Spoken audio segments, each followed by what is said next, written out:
Welcome to your new wrestling obsession. This is Off the Mat, the fastest growing wrestling show on YouTube.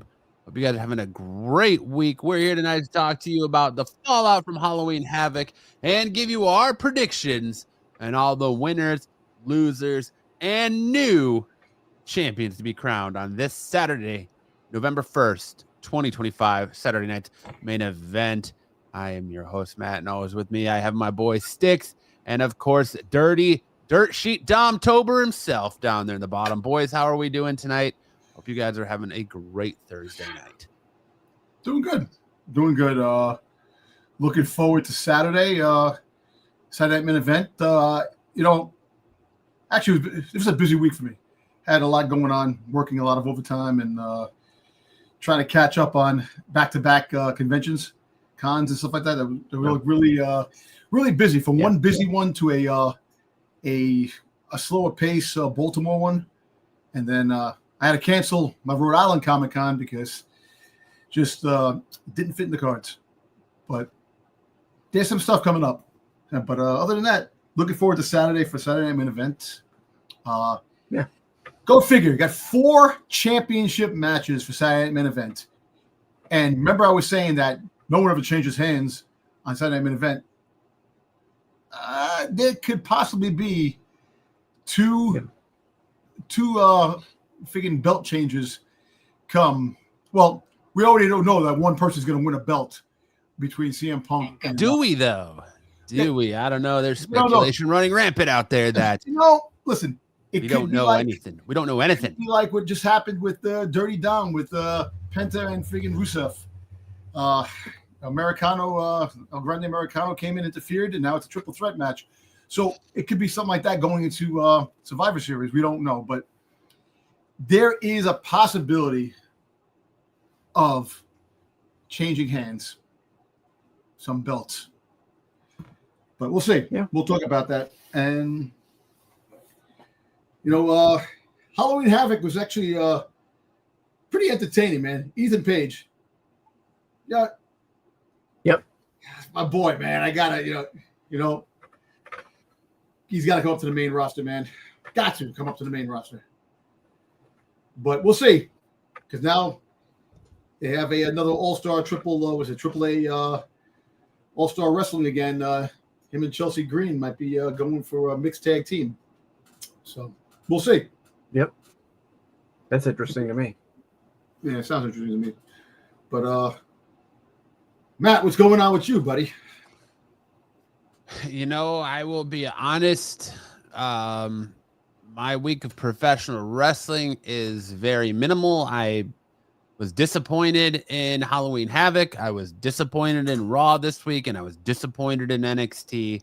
It's just been kind of a week of disappointments in professional wrestling for me, as the news cycle is slow, the product is slow.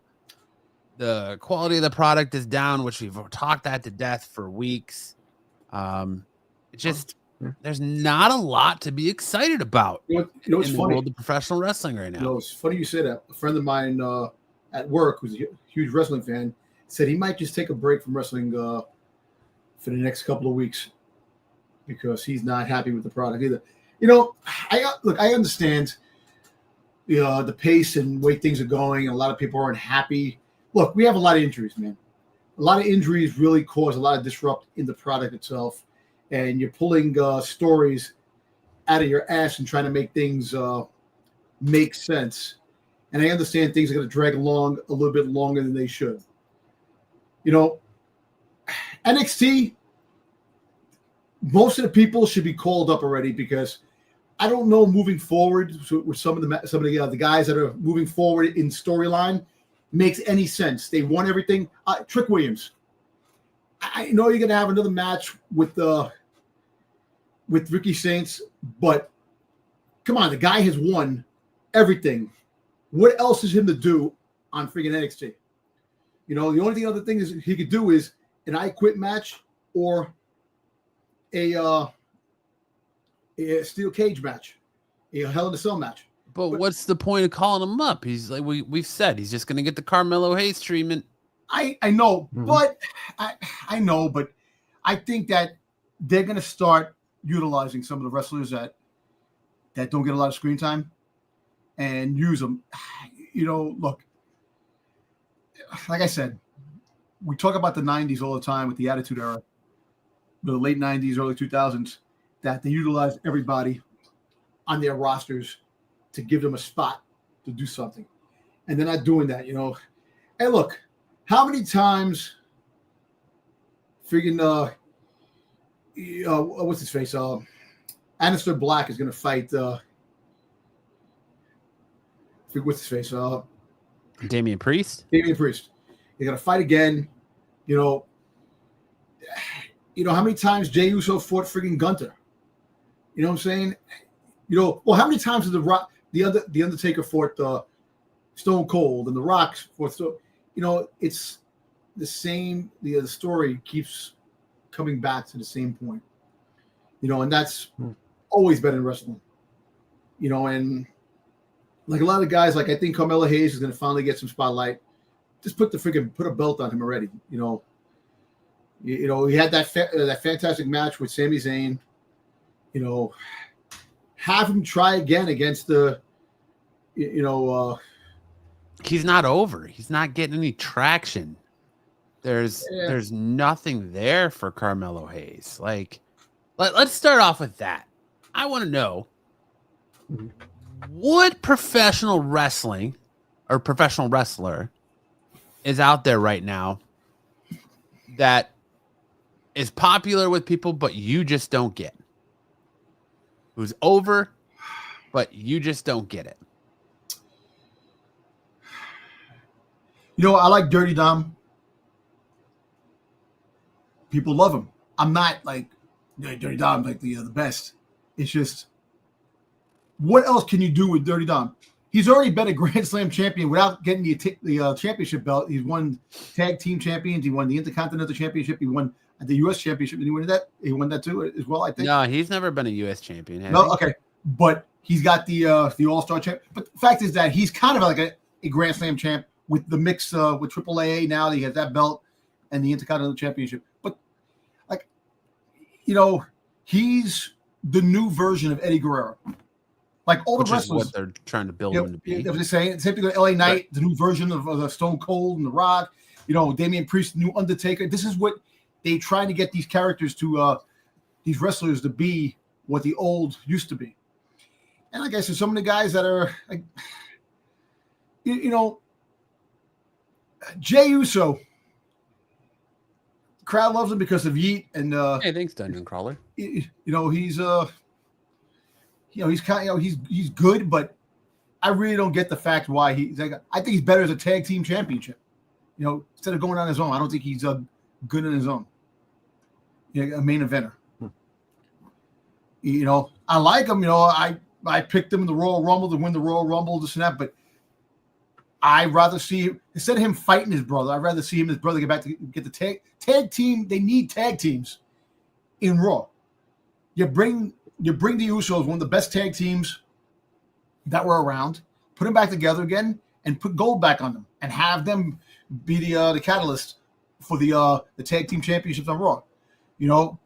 I know you want to have a storyline. I know the Bloodline storyline is still going strong. Apparently, I've been reading that that the Bloodline storyline is going to evolve even more because Roman Reigns is coming back to rebuild. There's so much stuff that's going to be happening, but they shouldn't have dismantled the Bloodline to begin with. What they should have did was keep it going, have new members coming in, like you said with Judgment Day, have new members come in. Judgment Day, new members, the Bloodline, new members of like Nia Jax. There should be a female in the Bloodline. Eventually they might, because now if the Bloodline if the MFTs go against the Wyatt Six. I think if they're going to pick a female, they would have picked Naomi to be in that group. What, the Bloodline? Yeah. Well, maybe when she comes back, she should be part of a new faction, a new Bloodline faction. Yeah. Look, you're going to build more factions. Look, I like factions. I like big groups that come in and just cause havoc. See, the Wyatt Six, what the Wyatt Six should have did what they should have had the YSX go back and forth from Raw to SmackDown and just be a disruptive group. You know, go in there and wreak havoc and everybody be on the edge of their seats when they're going to pop up and this and that. Make it part of the storyline because they're a bunch of psychopaths that, you know, have that kind of a thing go on and make the story crazier. You know, you'll give more depth. Like, I do like the bad guys fighting the bad guys. I do like that the heels are fighting heels and who's more of a heel than the other heel. I like that stuff. That, you know, so why not do that? But with tag team match, have Jey Uso go back with his brother. You get a couple of people that look. They put Dragon Lee with AJ Styles, and you made them champions. You know, you have great tag teams coming up. You know, Faxium was great in NXT.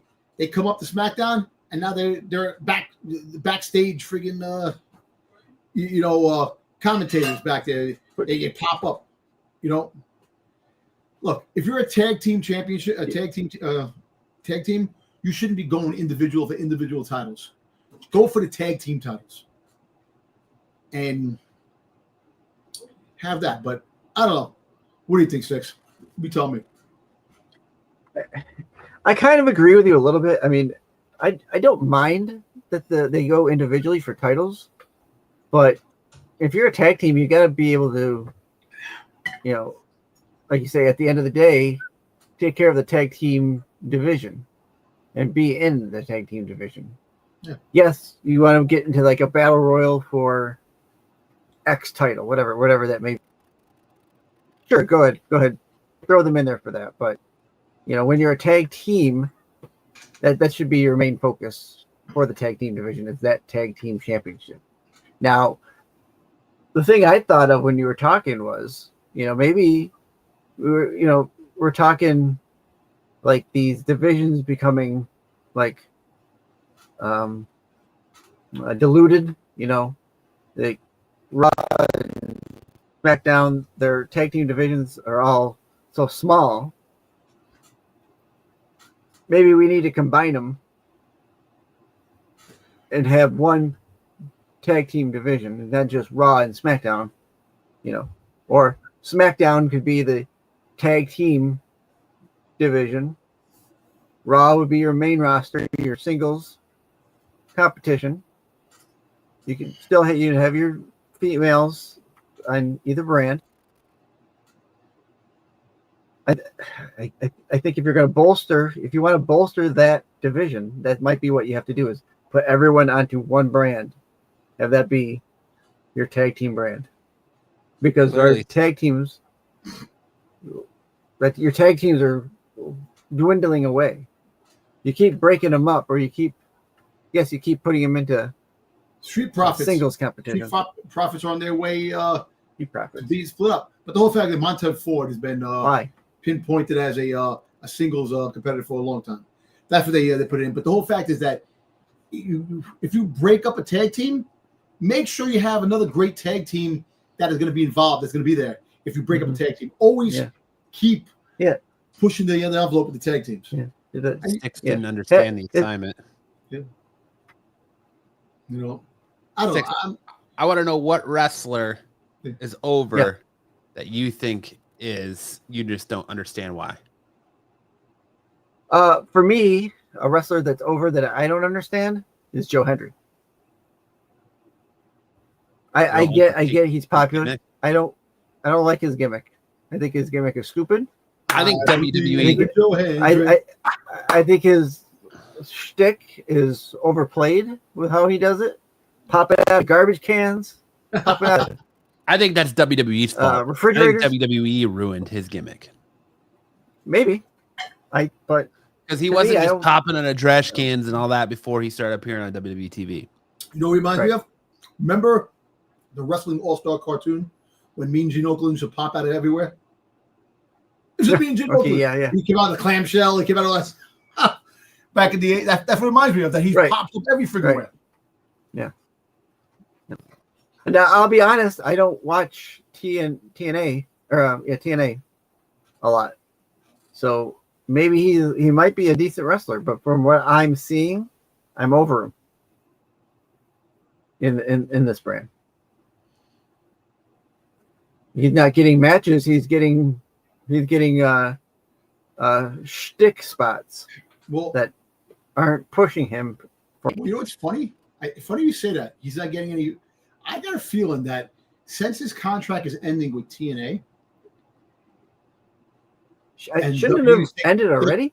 They're trying because next year he's good. So once his contract ends, WWE has already said they're going to sign him. So I think they're just trying to get him into the algorithm of the of WWE. Well, and they have nothing left in TNA to do because come on, Trick Williams took the belt from him. After that, what happened? Mm-hmm.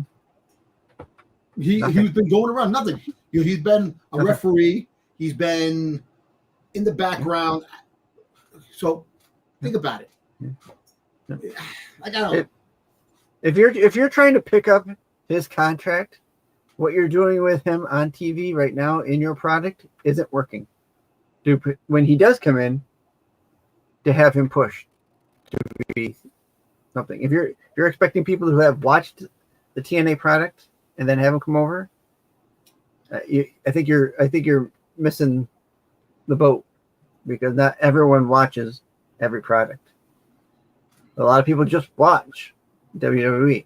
I only watch WWE because I don't buy into the pay-per-view model for TNA with the $10 a month thing. Yeah. I don't buy into that. But I had Peacock for other things besides WWE. I have Netflix for other things besides WWE. But they're on there, so that's good. I already had them. I'm not buying into ESPN for WWE because I ain't paying $30 a month. Nobody is. Or a fraction of people out there are doing it. Other people are finding ways to watch it elsewhere. Of course they are. Like myself. Yeah, man, I'll give you a good wrestler that she's over. It's a girl, and she's over, and I don't understand why. I did like her when she was at WWE. It's Sasha Banks. Yeah, I'll all those damn belts. Oh yeah. Yeah. And I feel like her skills have gone downhill. She's not as crisp, as proficient as she once was. Her character is just kind of stale and tired. Yeah. I too don't get the allure of Sasha Banks for these independent wrestling promotions to have her have their belt. Why? You got people in your system who probably deserve that belt even more within your system. So and now it's to the point where promotions are contacting her to give her championship matches, to give them belts to her, so that way their small belt can appear on AEW television, and that she can give her their belt some sort of prominence or shine, like that's 5 minutes of fame. It's just I don't get it. I will give you that. For me, it's Trick Williams. Mm-hmm. I don't see the allure of Trick Williams. No. I don't think Trick Williams fits. He fits Vince McMahon's big man model of WWE, but like really, he's done nothing lately but championship hop. His last real big interesting feud was with what? Carmelo Hayes? Yep. Like he's not really had a feud that I've been like, oh man, like let's go. I just don't see it. I don't think he's good on the mic. I don't think. Well, you see what happened on Tuesday? Got a long way to go. When he went the backstage and the way he was talking backstage, like he was saying, "This is my house," and he was talking. He stumbled across some of the words he was stumbling on when he was talking in the back. About the but see, mic work but his mic work can be worked on. He's got skills, and that's all I can tell you that he's got skills wrestling. He's a good wrestler. But I understand where you're coming, Matt, about him being over. I've said it, and I'll continue to say it. I think if he comes to the main roster, he gets lost in the shuffle of the mid card. I don't think he ever makes it out of the mid card. I don't see it. I don't see it. Like I know a lot of people that are high on him. I just personally don't see it. I don't. I think he has more of a chance than Carmelo Hayes. With what he's like Jey Uso. Everyone says that Jey Uso has a few moves and a catchphrase. That's kind of what in a chant, and that's kind of what Carmelo Hayes is. Jada Parker's another one. Like, I love Jada Parker. I'm not gonna talk bad about my girl. You love her assets, but do you really love her wrestling? You know, I do love. She's pretty good in the mic. Wrestling, she can wrestle a little bit. I'm not gonna say she's the greatest wrestler or what she does. Where's she been? She's getting no shine. I know they're burying her in NXT. I don't know if she's gonna come up to the main roster and that's it, but I don't know if she's gonna make it to the main roster. I don't even know. Because she's getting lost in the shuffle, even in NXT. So when you got Izzy Dame and Tatum Paxley and why hasn't Jada Parker won a title yet? Like, I don't know, man. I just don't see the allure of some of these championships and people winning belts. What happened to Jordan Grace? She was on NXT Halloween Havoc dressed as Velma from Scooby-Doo. I know, but I know that, but where has she been wrestling after she won that match? She had her feud with Blake Monroe and then fell off the face of the earth. Yeah. So I don't know. I'm just saying that I think they're getting ready for a major call-up, and some of these people that have nothing to do down in NXT, they're going to probably just call them up. But what? But why call up Trick? They already have a guy that's a catchphase, a theme song, and a few moves. And but you have him and Colin Mellies become champions, tag team. Because they did wrestle together in NXT, and you could put them together and have them as another tag. Listen, your Street Profits split up. You bring another damn group in. And you can use him. It's tired, Dom. If you have to throw together two wrestlers that are not a tag team and make them a tag team that's not story driven or anything else like that, it spells doom for your tag team division. I know it does. The fact that they threw AJ Styles and Dragon Lee together tells me, A, they have nothing for either one of them to do, and they're just trying to get them on TV, and they have no other credible tag teams. But because they're feuding with who? They're the Creed brothers. Yeah, where are they? Are they hurt? Who no, knows? They're not hurt, and they're not hurt because the storyline that they were with Chad Gable. You could still have them. See, that's what I understand. When Chad Gable is not, when you have a story and one of the people go down, you could still have these guys wrestle.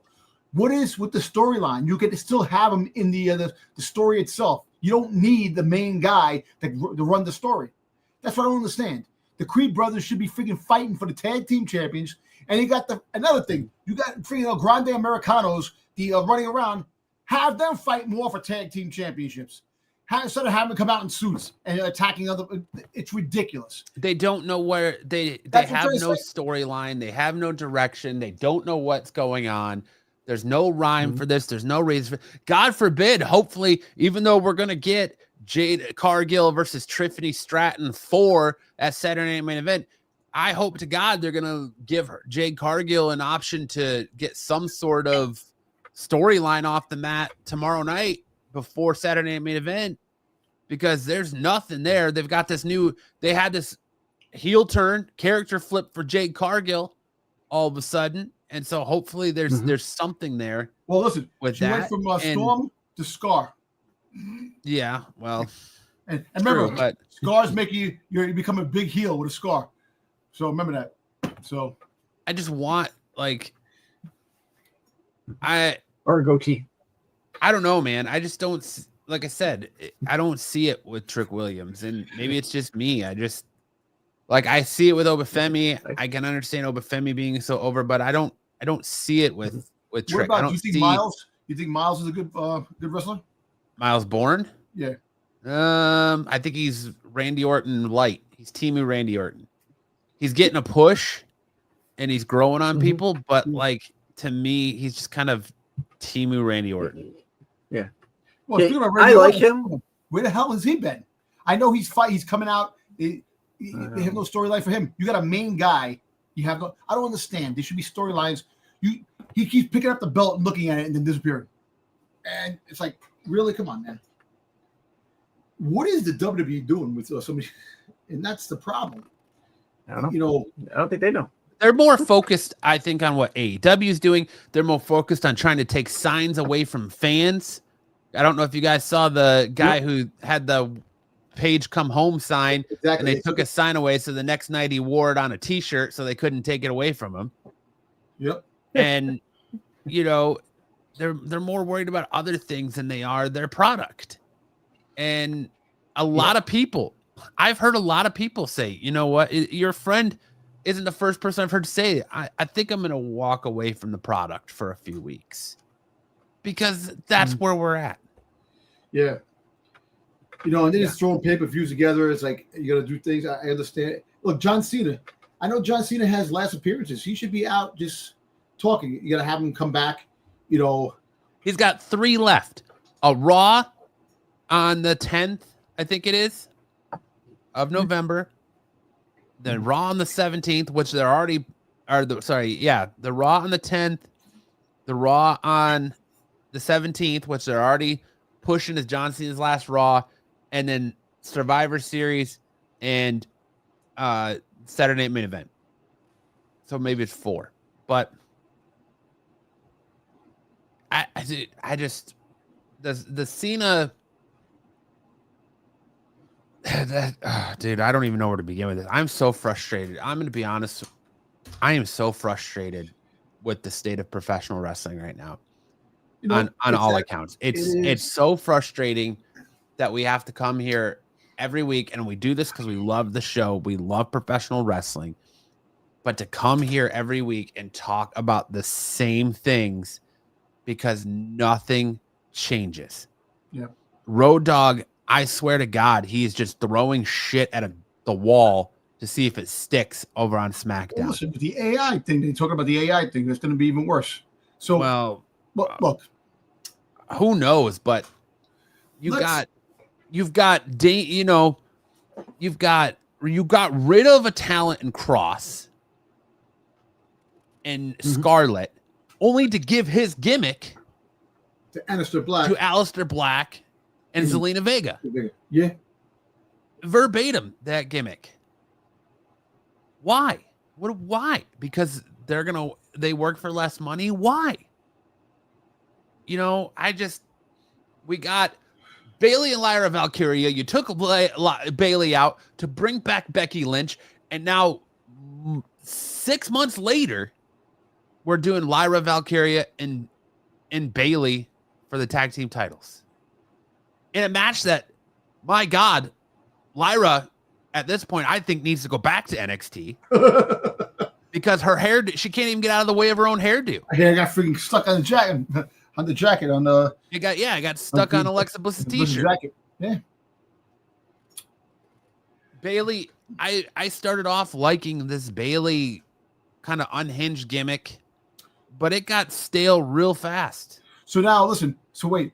So now you're talking about that. You're talking about the Kabuki Warriors going for the tag team championships now. What happened with Io Page and friggin'? I know this girl's hurt. I know. Dude, what happened to the Kabuki Warriors coming back for one match and then breaking them up again? Yeah. Oh, because they have no idea what they're doing in the women's division. Stephanie Vakir, she won the championship at WrestlePalooza. How many times has she defended it since then? Things in the professional wrestling business are bad and lackluster when the biggest news story this week is JR's a racist. Fucking Nikki Bella's ass in her wrestling gear on Raw. And the poster for freaking WrestleMania 42 that was the people walking with the WrestleMania teaser and Chris Jericho's old ass coming back to oh, you heard that he signed. He come back as either Night of Champion, either a Saturday Night Main Event or Survivor Series. So he's the big news is that AEW has released his trademark. Yeah.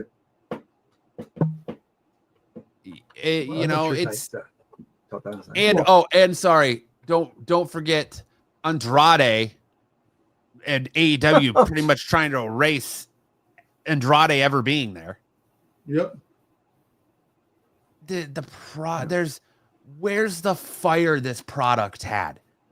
Where's the excitement we had a year ago? Yeah. Where's the excitement we had a year ago at this time, heading into the first Raw on Netflix? Oh, yeah. That was just stomped out like someone stomping a flaming bag of shit on a doorstep. It Don't put it out with your boots, Ted. Yo, that shit smells too. A flaming bag of shit. It frustrates me to sit here and devote so much time, not just me, you guys, other wrestling fans, other people who do this, you devote so much time to professional wrestling.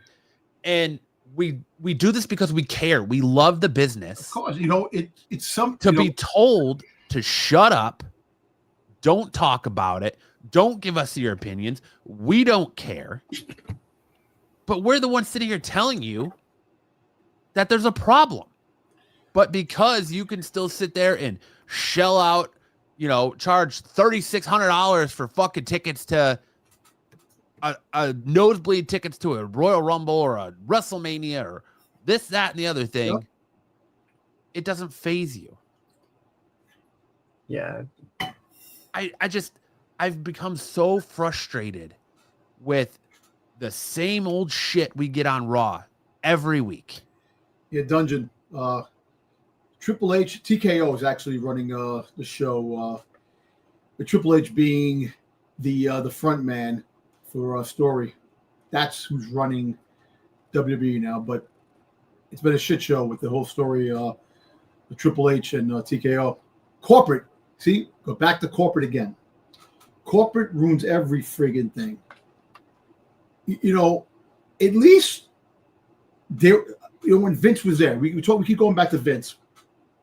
Vince made story. Vince pulled story out of his ass when it came to certain things. Like the last minute, he would make a drastic change in a match. The last minute, just as the show's on, even as the show's on, he would change something.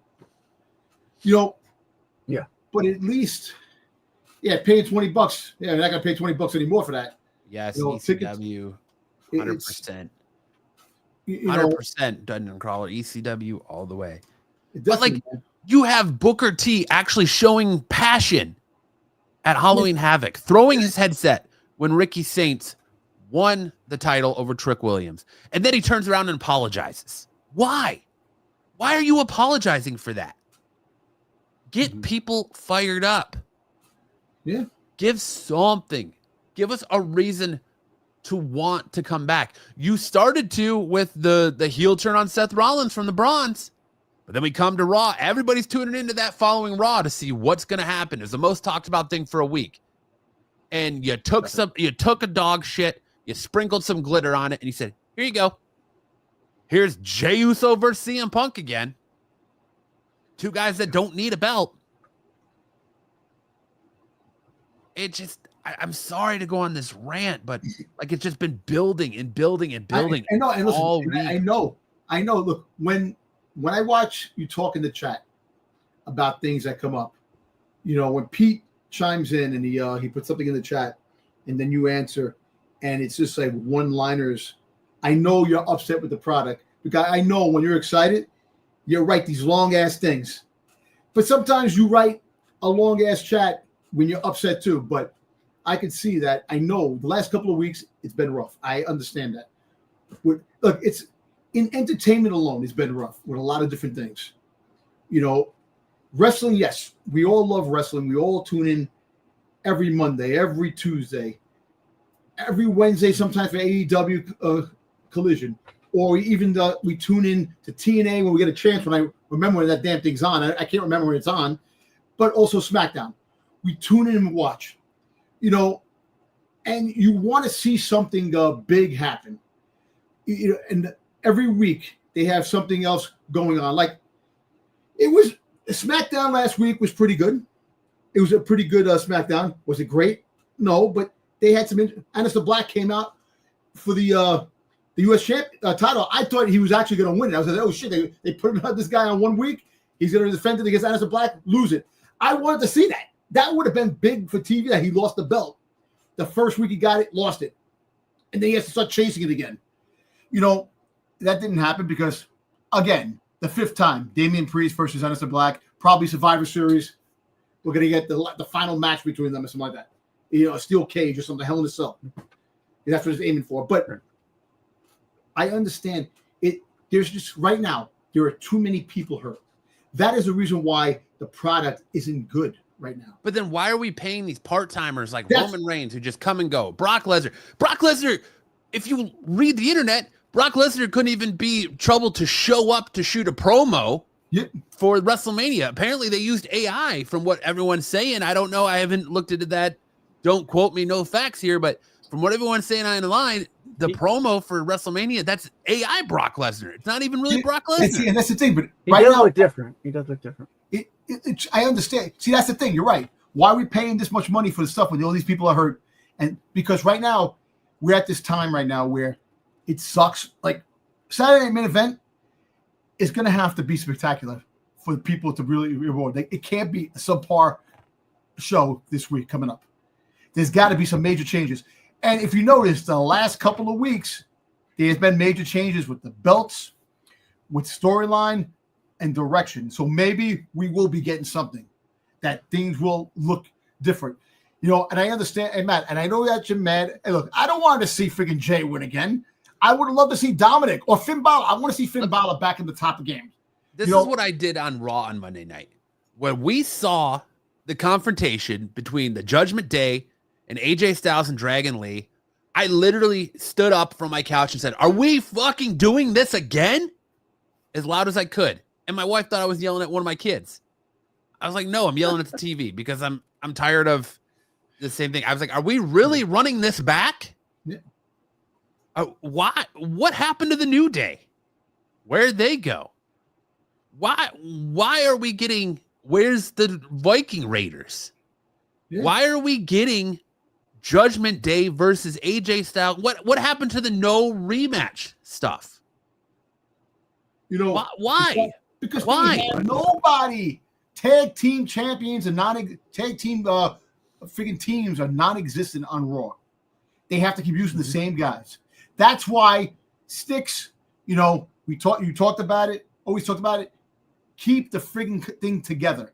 Have SmackDown and Raw continue to stay together. You know, and I'm going to bring it up again. Forget the draft thing. Every time we talk about the draft, we're not going to get it. But that's what they want. They want to have single shows where they can showcase their talent on that one show. But I think wrestling is at its best when it's combined and you put it together because it's unpredictable. There's so much going on. You could have what they used to do back in the Attitude Era. You continue what happened in Raw on SmackDown. You would continue what happened on Raw on SmackDown on Sunday Night Heat. Sunday Night Heat. That's what they used to do. It should be a continuation. And you have that, and you have all the wrestlers participating. You know, they had everybody got screen time. No matter who it was, they were on screen time. They had it. Mm-hmm. Right now, there is really nobody on Raw right now. You got all these. Look, Gunther's coming back. We know he's coming back very soon. Freaking Kevin Owens gone for probably the 2027 if he comes back. Freaking Seth Rollins, mid 2026, maybe late 2026, depending on how bad. They never even said how bad the shoulder surgery was. He had shoulder surgery, boom, they put it together. Liv is coming back early 2026. You know, she's coming back. These storylines, they're trying to freaking throw shit to the wall, like you're saying, to keep these storylines going. And even though it doesn't make any sense to have a new storyline, Judgment Day, break Judgment Day up already. They're going back and forth with the Dominic Mysterio, Finn Balor, back and forth, and everybody's fighting each other. Just break them up already. Exactly. Why are you wasting a talent? They're waiting for Liv to come back so they can friggin' have a legitimate breakup before Liv comes back. That's the thing. Why the Creed brothers aren't there? Because Chad Gable's hurt. It doesn't make any sense. You're wasting a legitimate talent. in the prodigy, Roxanne Perez, by putting her in the Judgment Day with Raquel Rodriguez. That was wasting it. The most exciting thing I've heard this week is that supposedly Obafemi has pitched in the back that he kind of do a gimmick like APA, the Acolyte Protection Agency, where people can just hire him to go around and beat people up. Do it. It's exciting. It's new. I know, it's but different. Actually, you're onto something, because there's that other rumor that Amos, that Becky Lynch is going to get Amos to freaking beat. That's what I meant. Sorry, Amos. Who would I say? Obafemi? You said Obafemi, yeah. Sorry, Amos. As I'm saying, hey, Obafemi be good too, but Amos said he's going to come in, so I got a feeling he's going to be showing up. Becky Lynch is going to freaking send him out to go after freaking the Vision, which be kind of cool. You have something different, change things up, because it's going to be a while before Seth comes back. That whole thing, and the sit back and wait policy with Heyman to freaking Braun Breaker saying your time will come.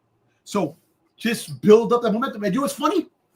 Yeah. They didn't put Braun Breaker and freaking Bronson Reed in the Royal Rumble because of the whole heel thing, that they think that they're the good guys and they freaking got Seth out with a bad guy and they were going to cheer for them. So they didn't put him in there for that, which makes no sense. Royal. Well, all kidding aside, to be honest with you, that you think about it, Paul Heyman is really not a heel, because what Roman Reigns is still the heel, because he left Paul Heyman out to dry when freaking Solo Sikoa threw him to a table. They threw him to a table and all that stuff like that, and never even came back after he lost the belt. So basically, everybody who turned heel is really not heel, because freaking goddamn Roman Reigns is still the heel. And it's just funny. The crowd chants for somebody, and they can't have that. Even when Seth was bad in the early days, they still cheered for Seth. You would have some boos in the background, but that's the way the crowd is. But look, story, creative bankruptcy is still the problem with freaking goddamn TKO. They still can't get the shit straight. They're trying to make changes. It's not just TKO anymore, dude. It's AEW. It's professional wrestling. It's mainstream professional wrestling right now. Right now, no one cares about story. They think that if you have people wrestle and just throw people out there and wrestle, that's going to make the money. I'm just, I don't need to see Mr. Iguana on my TV screens in a WWE ring. I don't need to see Dr. Wagner Jr. in a WWE ring. I don't need to see, dude, this isn't the end of my rant. This is going to be a rant-filled episode, because when we talk about Halloween Havoc, I got another rant to go on. I know. And guess what? I watched Halloween Havoc, and I know what the outcome is. So basically, I understand where you're going to get mad about, because I was right on the pick with that. And so. But it just. Look, you know what? Tiring. I'm just so tired. You know what? Look, this is with everything in pop culture, with everything. Me, I go on rants for Star Wars all the time because of things. We're not getting the story. We're not getting what I want. You got Sticks with Doctor Who. Well, Sticks with Doctor Who. He loves everything, which you see what happened? Doctor Who is saved. BBC got saved Doctor Who. So it's saved. So you got more Doctor Who coming. But the fact is, things that we love. Are things that we love. If you don't see a certain direction that you, in your mind, that you want, it's gonna freaking make us lose it. And it's understandable and everything. And it kind of sucks, because think about it. If a kid goes to a wrestling match, you think he cares about the story? He just wants to see his favorite wrestler come out, and he's happy with that. It's us, the ones that sit there and think, oh, this story sucks. This guy stinks. But the kids, they see it, and they're like excited, happy when Roman Reigns comes out. Sure. Or the freaking Seth Rollins comes these out. Guys are they're larger than life to kids. They're real life superheroes to these kids. And it's funny, and all these podcasts of everybody, wrestling podcasts, everybody's complaining basically about the same thing. Yeah. The product is outplayed now.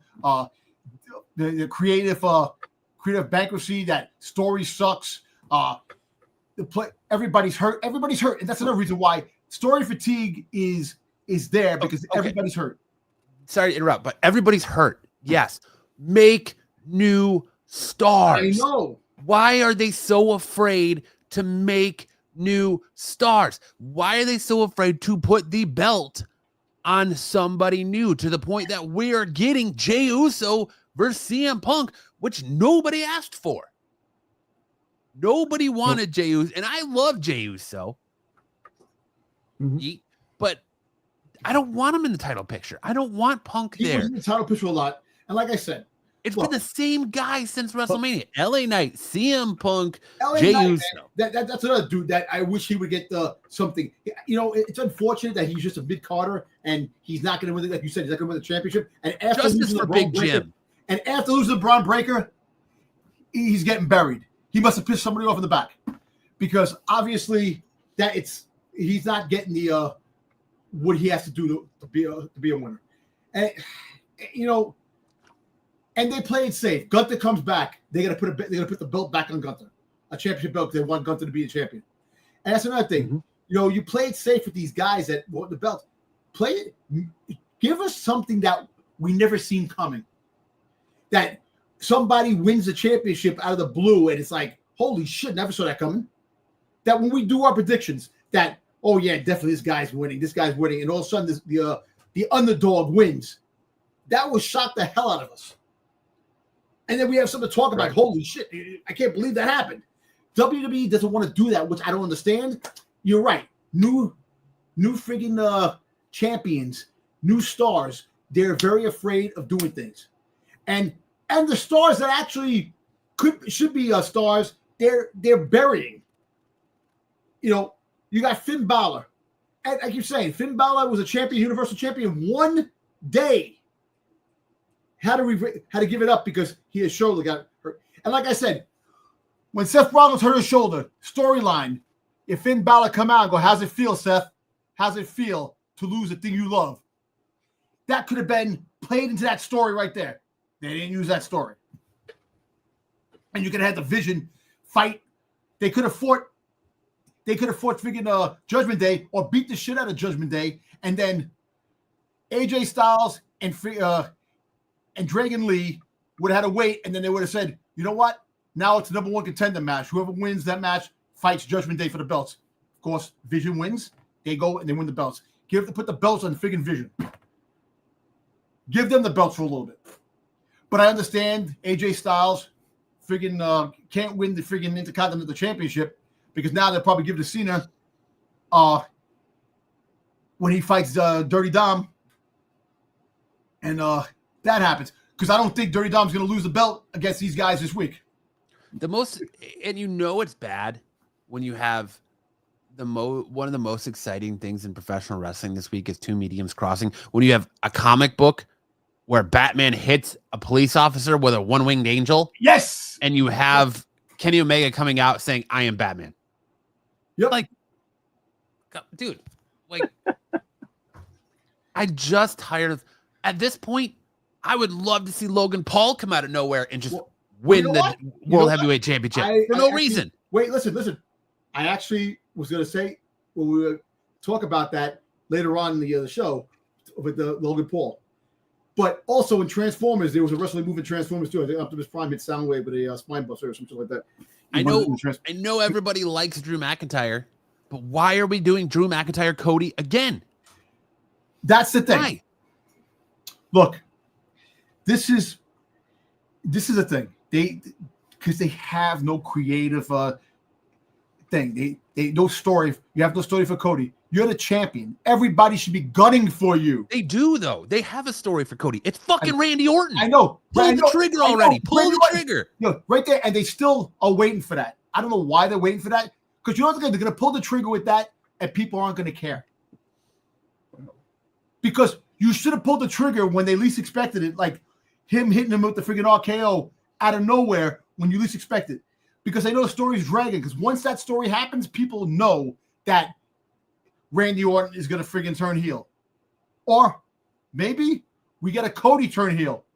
Because those rumors fly that he's the one that took out friggin' Jacob Fatu. So, but it just look, I get it, but I don't know. I don't even know where to go with this. Come on. I want to see you rant more. Let's go to the results of the Halloween Havoc. No, you don't. I don't think you do. Like, it's just they're treating the Randy Orton, Cody Rhodes confrontation like I treat a purchase of a high dollar item. I look at it, put it back, come back a few weeks. I talk to my wife all week about it, come back a week later, look at it, put it back. And I do this back and forth until I finally like, all right, I'm going to buy it. My indecisiveness. That's what they're so indecisive with this Cody Rhodes, Randy Orton thing. It's there. Everybody wants it. Pull the trigger. Like, why are we going to have two face champions? You're going to have Cody as a face on SmackDown and neither Jey Uso or CM Punk as a face on Raw. Mm-hmm. There has to be something going on behind the scenes with Randy that he hasn't been on TV. He's barely been on social media. Sure, but like I miss the days of the Attitude Era when you came to school the next day and you were like, "Holy shit! Did you see what happened on Raw last night?" Yep. It was the talking point of Tuesday morning in school. You know, fast forward to the last 2 years. Holy shit, did you see what Cody and Rock did or Cody and Roman did on SmackDown? Yeah. Like the Bloodline stuff, The Rock, is he? Then it fizzled out. Then it was, holy shit, did you see what John Cena did? We talked about the Cena heel turn at nauseum. And then fucking fizzled out. He came out to a whiny little, I hate, the fans and the heel turn was soft. The heel turn was amazing. The heel run was soft to the point now where you have people saying, "Oh well, behind the scenes, John Cena's camp isn't happy," and there's talk about John Cena actually doing his retirement run in AEW. What are we talking about here? There's no way that's true. No way that's true. But that's hard. That's definitely bullshit. It's, I don't know, but that's okay. Let's talk Halloween Havoc. That's where I'm at. I just can't. I'm so beyond frustrated with putting so much energy into professional wrestling and my love for professional wrestling just to not have it paid back to where, I'm like, I need to find myself in this again and start going to like local indie shows where people who are actually trying, who haven't made it yet, that are actually out there doing this. Mm-hmm. Yep. I have a great local wrestling promotion called One Up that they do great stuff. They work with the community. Great stuff. I love going to watch them.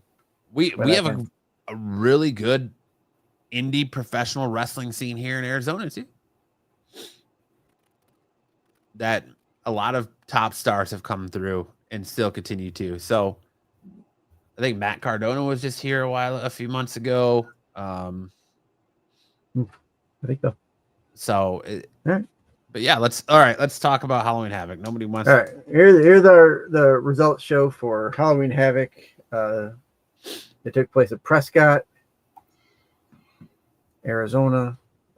First match, Javon Evans and Leon Slater, Demetrius Iguana, and La Parka. La Parka, the 19th. Yeah, whatever number he is. The too tall La Parka. He's freaking tall. Match was all right. I mean, Javon and Leon, I have no problems with them. Parka and Iguana are in a tag team together, so it's a little messy, but at the end of the day, it was a decent enough match to start off the show. There's some good flying action, some high flying action. Yeah. Pretty good, Yeah, I mean, I can't complain in this match. I just go back to like Mr. Iguana's gimmick to me doesn't transition to WWE main roster. Like, keep that gimmick in AAA where it belongs. It's funny when he does it in Finn Balor brought out El Demonico or whatever it is. Demonico, yes. Yeah, El Demonico. But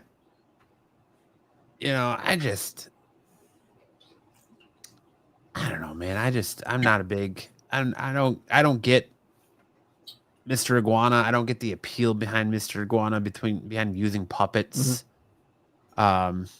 Especially where like he hit the dude in the nuts with the puppet in this.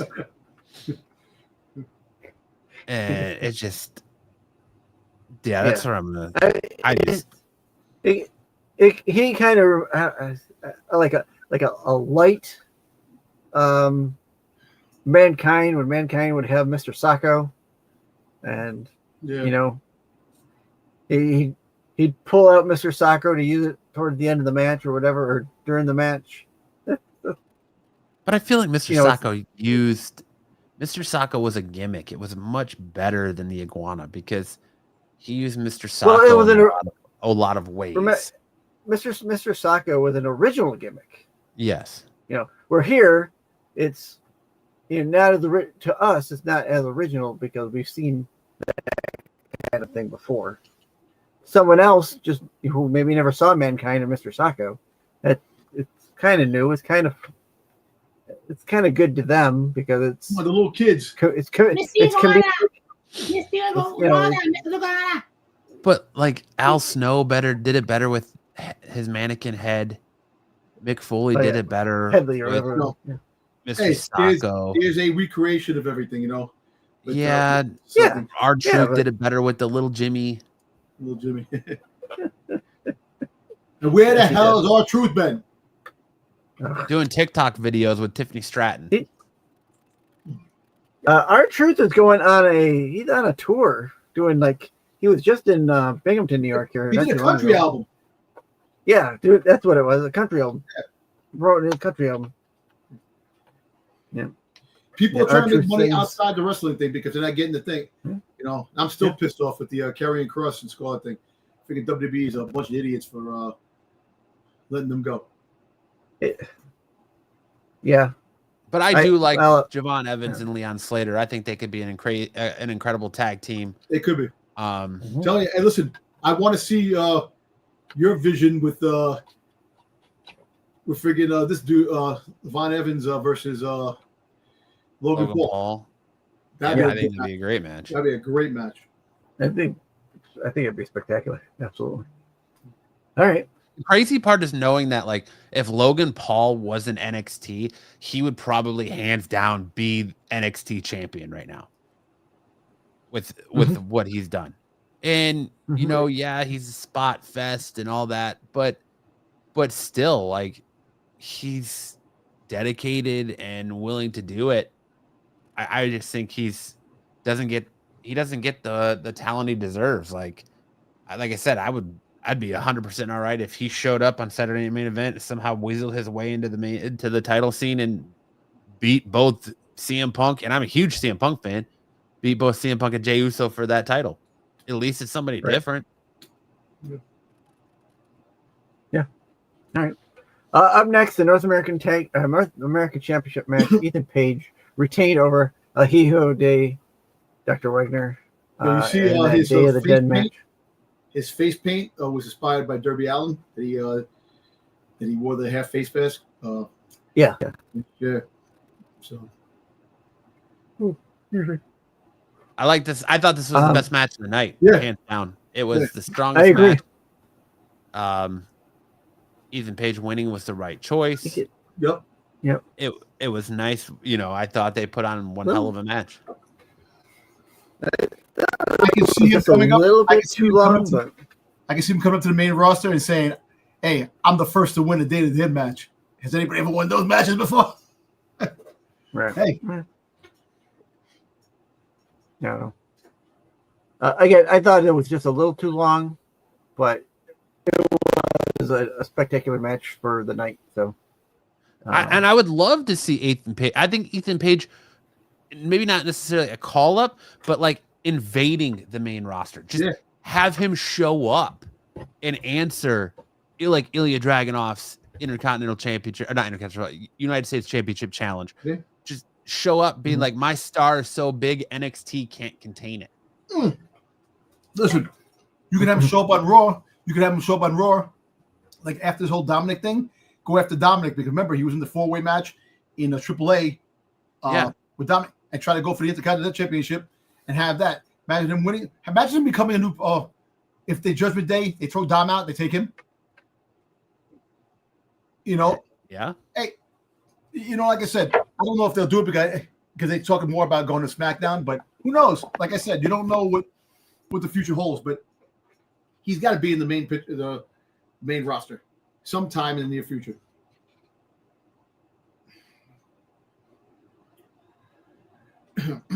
Yeah, he has to. It's time. He's one call up that I think his time in NXT is floundering because there's no other real strong competition for him there.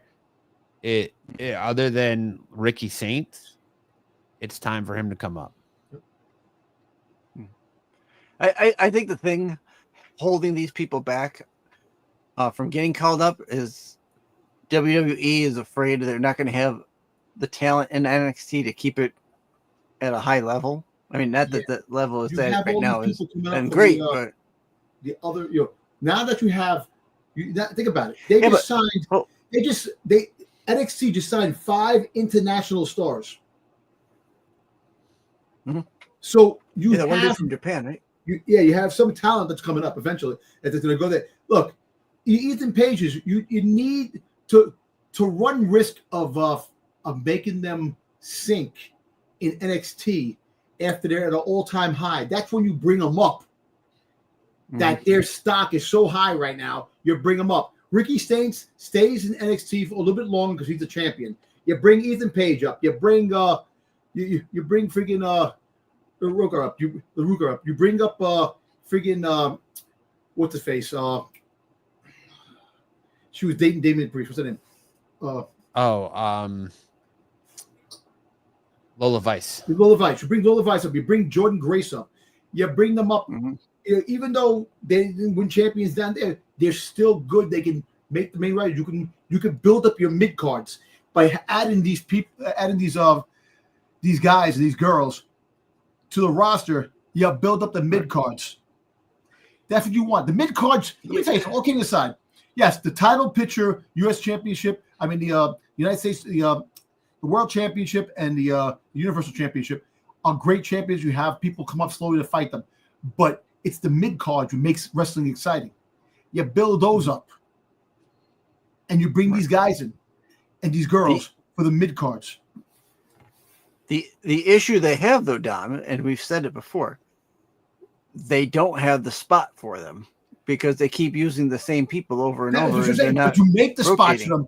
You move those people onto other things. Well, that's easy. That's easy for us to say. Yeah, it's easy for us to say, and that's what they need to do, obviously. But of course, I don't think they're going to do it because they keep wanting to push Jey Uso, CM Punk, and the like. And then when the other guys come back from injury, Gunther. You see, CM Punk. Don't think Gunther's not going to get a huge run when he gets back. The story of CM Punk. You know what the story of CM Punk should be? That he never wins the championship, but he keeps trying to catch up. It's like a man lost in time, like a guy going after somebody is going through time, and every time he gets to the point where that other person is, he misses him by a couple of seconds. He's already went to the next part in the future. So you have CM Punk going after the championship, and he's always missing that last second, missing out on it. That makes the anticipation even more. Which would be a great story. That's cinema. But they don't do it. Well, I think the story right now is moving CM Punk to SmackDown and having him go after Cody because that's the only match anybody wants to see anymore. You wanted to see him go against Seth and finally overcome that hurdle of Seth, but now that isn't going to happen. Nope. So what I don't care about, you have him floundering there because there's no other feuds there. At least you could have him go through and finish his stuff with Drew. Go after Cody. There's Randy. There's so much more for Punk on SmackDown than there is on Raw. I know. But And that's you, why but you have to, with NXT, you have to move guys up to bring new guys in, and that's what they should be doing to keep it fresh. Yes. They should be moving these Evolve guys up to NXT. But what Keep they're your doing talent pool fresh. Bring new people into Evolve. Push them to You know NXT. what they're doing, Matt? You know what they're doing? Because they're afraid of AEW. They want to keep these guys in because they're popular. This is a development in brand. Who It is cares? not- AEW shooting themselves in the foot. There's They no. They shouldn't be Mhm. worried about what AEW. I agree with that. But I'm just saying, All right. we should have a main call-up with a few of these guys very soon. End the story. Yeah, All right, let's go Ethan to the next Page, one. 100%. Ethan Page needs to be in the Royal Rumble. Yep, he needs to be. Yeah. Needs Yep. to be in the Royal Rumble. Agreed. All right, let's get down to the next one. Blake Monroe defeats Zarya, who is fighting for We called that. Soruka, and wins the North American title. We all saw this one coming, Yep. right? We all saw that one coming. Yeah. Like, That And was- this week she gave up. Saruga gave up the speed championship, so now it's going to be causing a rift between them. She was kind of insulted when she goes, "Really?" Like just like that, like a oh yeah. yeah. So Yeah. yeah. Yeah. Ray She got a Charles vote of no just saw this no, one no coming. confidence. I know. You know, that's my point on how predictable WWE is. Like Ray Mhm. Charles could have saw this one coming. Like, Yeah. it Yeah. just So, not a great match, but no, by no means. It was No. a lot of like just Sol Ruka getting in the way to set up Zarya losing. They just wanted Blake. They just that wanted wasn't Blake. even that wasn't even a great spot for No, it how she wasn't. got in the way. That was No, it horrible, wasn't. quite frankly. Oh, I tripped on your crutch or your cane. Whoopsie. And then she falls over. Come on, get out of here. All right. I'm done with that one. The tag team match. Hardy Boys lost the NXT tag team titles to Dark State.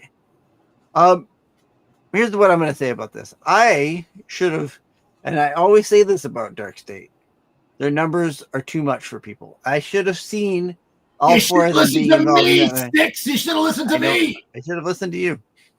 Should have listened to you. Go ahead, And all Matt. four of them. No. Rant. Come on, Matt. I'm Rant. gonna hold my tongue and just move out of the next one. Rant. Come on. We need the rant. Come on. Because I understand where you're coming from. Why are we having legends like the Hardys who are on their last run, who just had a retirement match with the Dudley Boys, losing to Dark State?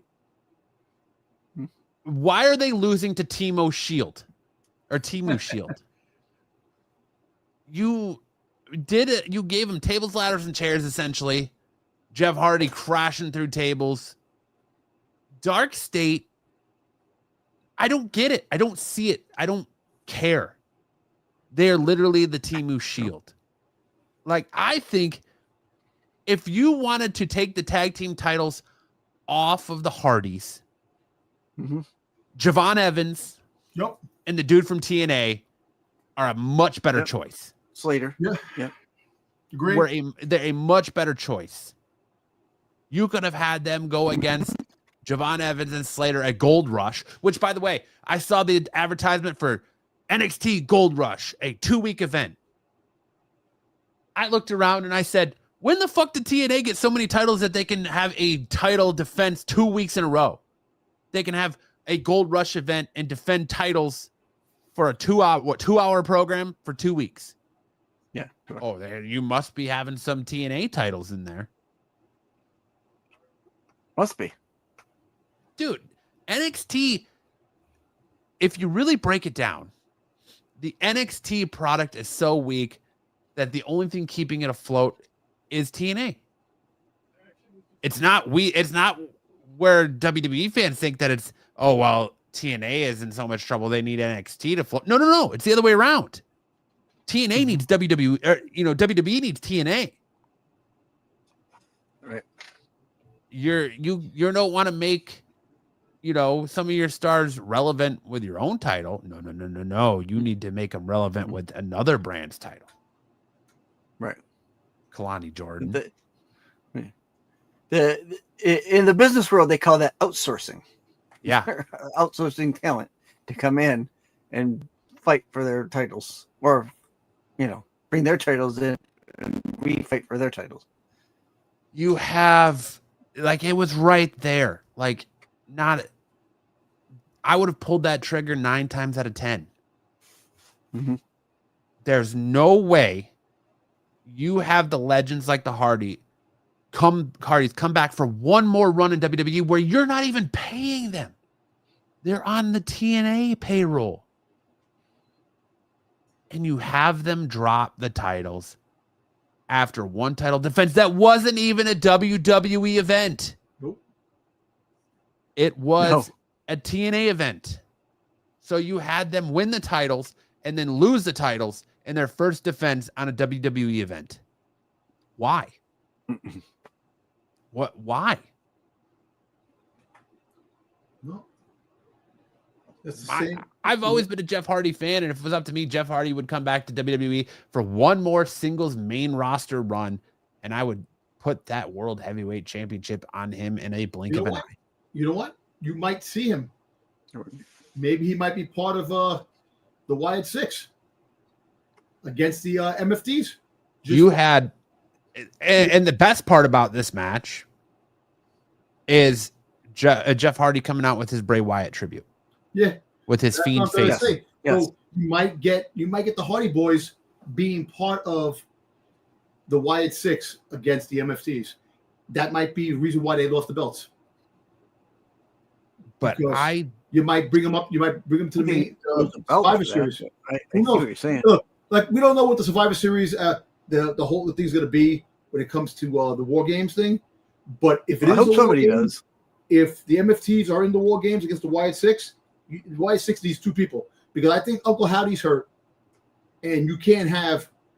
I don't think Uncle Howdy's hurt. I think it's his dad. I think the news all week about his dad being in hospice and out in hospice. I think he's getting time to go deal with that. Mm-hmm. But I don't know. See what happens. But like I said, I understand where you're coming from, Matt. That they lost this and that. Why they make them lose? But I think the fact is that too many people are winning other people's titles and lasting long. And I understand that, yes, it's an easy route to be on the payroll for WWE one last run. But I think if the Hardys win, I'd rather see them win the WWE Tag Team Championship and have that for their last run for the time being, even though TNA is paying them. Because remember, they get the partnership with WWE and that, so you could have them show up in WWE events other than NXT. I think, and that's what I'm trying to think, that you might have them go for one last run. You might get surprised. 2026 might be a surprising year that we have the Hardys on the main roster one last time. Mm-hmm. So we'll see. I mean, I remember when I can't remember what year it was. They came out in WrestleMania after having not been in WWE, and they got the hugest freaking pop ever in WWE. I don't see the allure 39 or 38 behind. When I look at Dark State, I see Darren Young's kid brother create a character.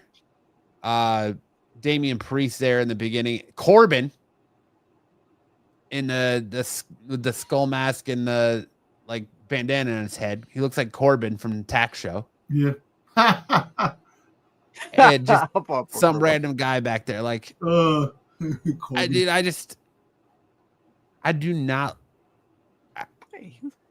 don't like Dark State. I'll say it. I don't see the allure of Dark State. I think what I said earlier, they are nothing more than a Temu version of the Shield. Yeah. Or Nexus. Maybe Nexus. Yeah, Nexus. Yeah. All right. Up next. I would have put the belt on Javon Evans. I would not have put the belt on them. But what the fuck do I know? I don't book professional wrestling. I'm just a talking shithead on the internet who. No, you're not. You're the host of the fastest moving podcast on Talking shithead on the internet. Yeah, there you go. Fastest growing podcast. There we go. NXT Women's Championship match. JC Jane defeated by Tatum Paxley. It was a good showing for JC Jane. I feel like she showed up and showed out. I feel like this may be one of her best matches, if not her best match in NXT. I think they put the belt on the right person. Yep.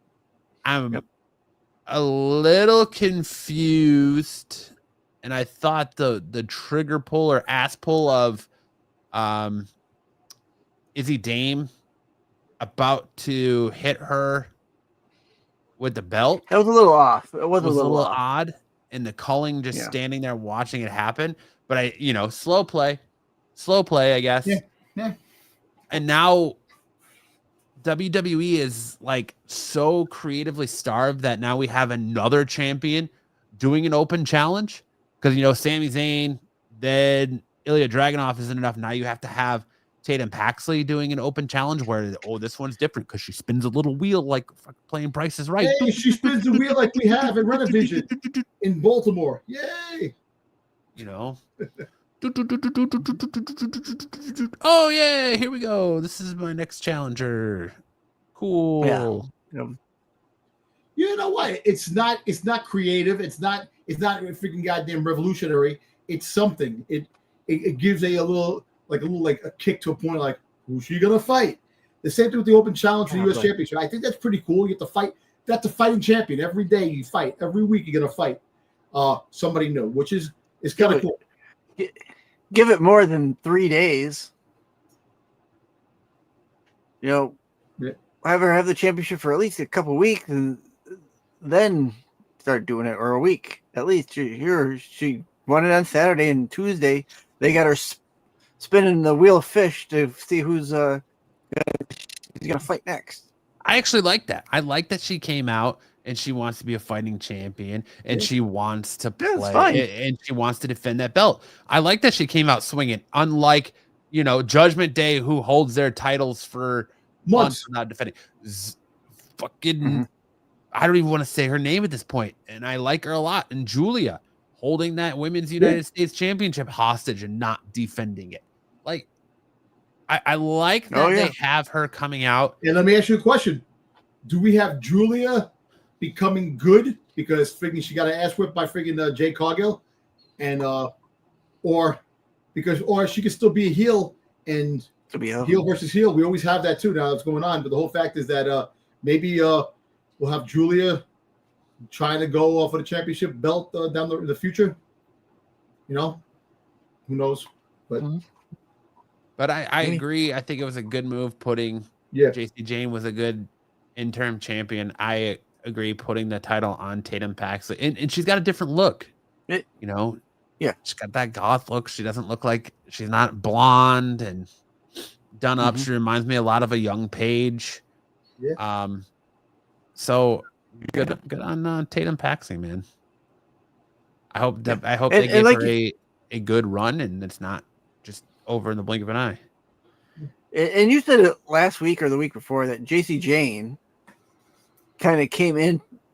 She got thrown into this, but came into her own with this championship. Yes, this run was. So I have no problem with what she's done, and her losing it to Tatum doesn't take anything away from her. I think that, like you say, is the right call, and I think it's going to be a good move for her. Yeah, I think. I mean, in her case, I think it's she's definitely a case of the title making a star instead of the person instead of the star making the title. I mean, her time is TNA Knockouts champion as well, double champ. I think her being in that title picture really elevated her. But again, it was time. I think we all knew it was time. I'm a little surprised that it was Tatum Paxley, but I think it's an interesting choice. It shakes things up a little bit.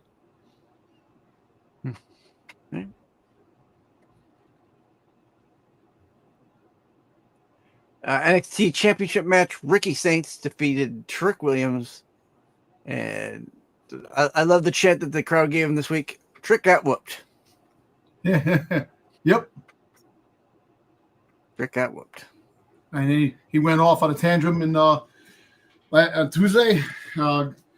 And Oh yeah, it was a bad promo. It wasn't a good promo. What he was saying. It was not good. I'll kick your ass. You better sit down. What you looking at?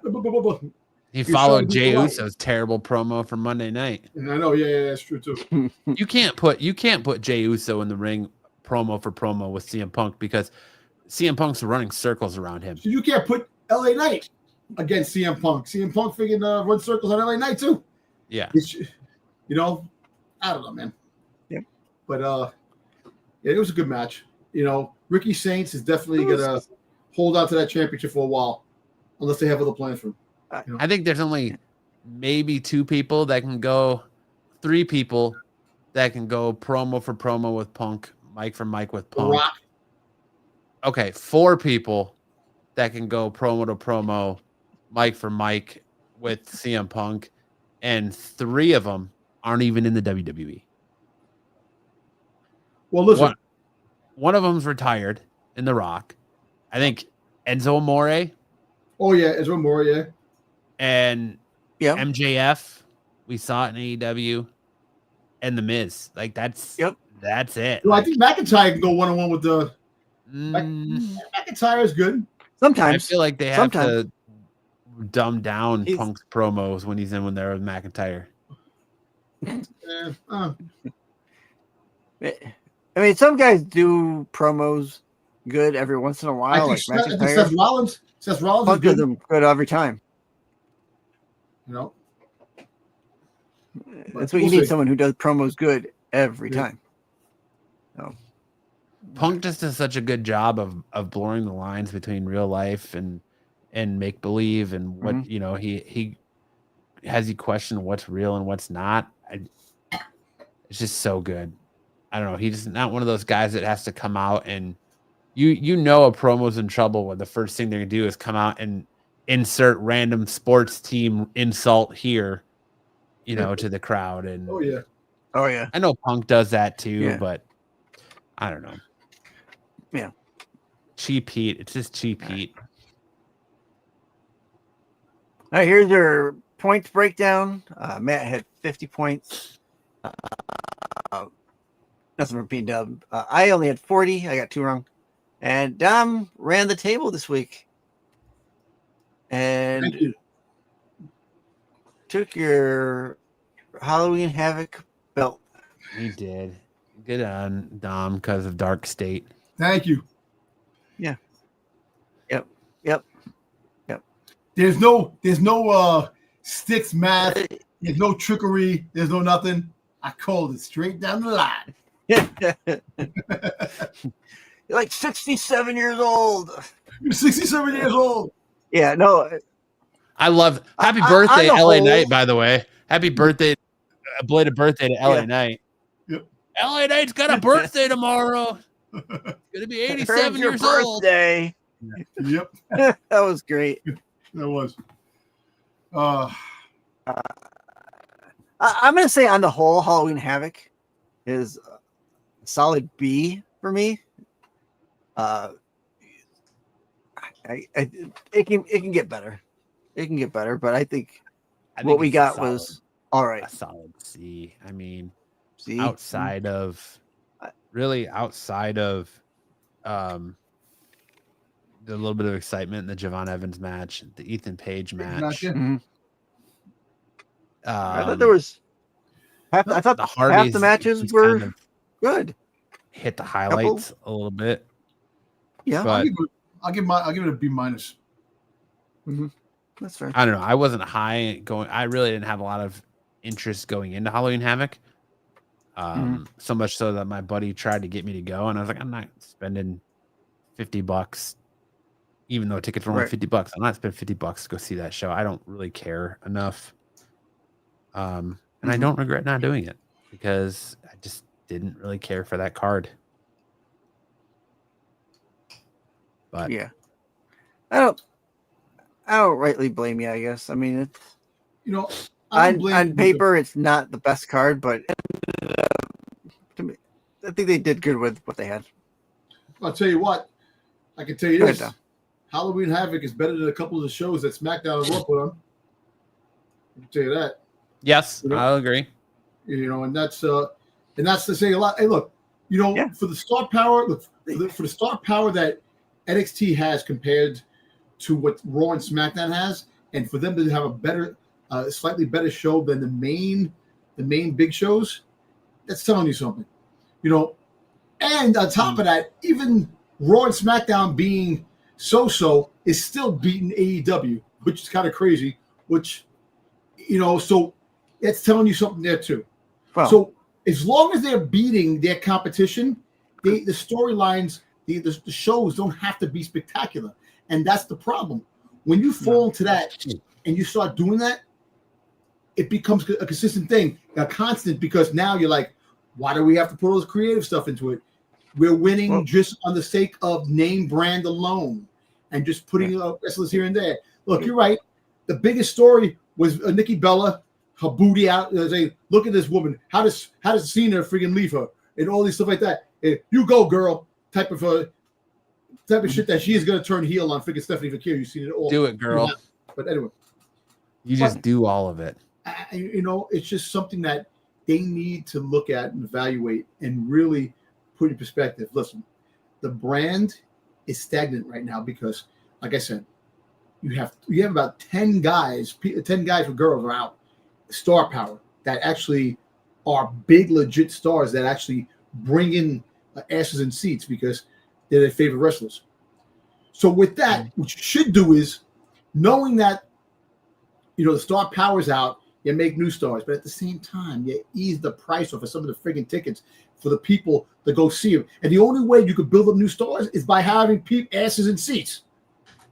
With your outrageous freaking goddamn ticket money, nobody wants to go. And on top of that, who wants to go when you don't have Roman Reigns, when you don't have freaking Seth Rollins, when you don't have freaking Kevin Owens, you don't have these big guys that actually draw people in at the time. So cut the prices in half because they're so freaking greedy. RKO Corporation, greedy as always, and they don't give a shit. I'll tell you where I'm at with like live shows. Like I've got one coming up in 2 tickets to paradise. I got one show coming up in Albany, New York, next month. Got one coming up here in Syracuse, and then Rochester and Buffalo. You guys have MSG coming up too. Yep. So what I've been doing, I'm not going to, I've already said this once. When I went down to Atlanta and I saw Raw, I paid $25 a ticket. I'm not going to pay $60 or $70 a ticket, but I'll wait till the last minute for the scalpers to bring their prices down and maybe go to where they're almost the same. $40 is my cap as far as going to a live show. I'm not going to put $70 down on a show that I can watch on TV. Sticks has started hooking for Monday Night Raw money. Hey, baby. Oh, well. Hey, Matt, gotta do what you gotta do, I guess. I'm going to send you something. Dom, nobody wants to see your wiener pics, all right? No, I'm I told sending you to keep you those to yourself.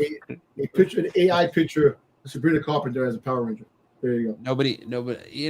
I think there's more interest in storytelling in Subway Mania right now than there is Subway Mania. The actual. I haven't run into a Subway Mania yet, which is actually crazy. I take all the freaking subways and shit. That's the thing. But I tell you what, if you had Noah's Ark in the subway today, it was flooded because the train stations were flooded again with the freaking rain that we got hit with. That's a Pink Ranger I could get behind in more ways than one. There you go. Oh boy. All right, let's going into Saturday night's main event now. Yeah, let's do it. Yep. This is gonna take a minute because I haven't cried enough about shit. tonight. If we haven't ranted enough, here's something else for us to rant about. Here's Saturday Night Main Event. We got 4 championship matches on this card. Mm-hmm. Is this finally going to be the Saturday Night Main Event that titles change hands that I've been talking about for the longest freaking time? I don't know. Our first matchup is the Intercontinental Championship match. Dominic Mysterio, champion, versus Penta and Rusev in a triple threat match. I'm going to take this one. Dominic is going to retain because El Grande Americano is going to come in. More interest in that is going to lead to Penta and Rusev fighting a Grande Americano. And it's going to leave Dom alone for the time being because remember, Dom is going to have to fight John Cena. And John Cena is supposed to win the so-called belt. So he's going to retain because those two guys are going to be occupied with other people. So you hear that, WWE? A good story idea. I'm skeptical if they're going to pull the trigger on John Cena fighting Dominic Mysterio for that Intercontinental Championship right now. Because every week it feels like just somebody else is added to this dance. I know. It's like, Penta kicked AJ Styles out of the club, and they're like, oh, all right, we'll give you a tag team champion. We'll give you another one too, really quick.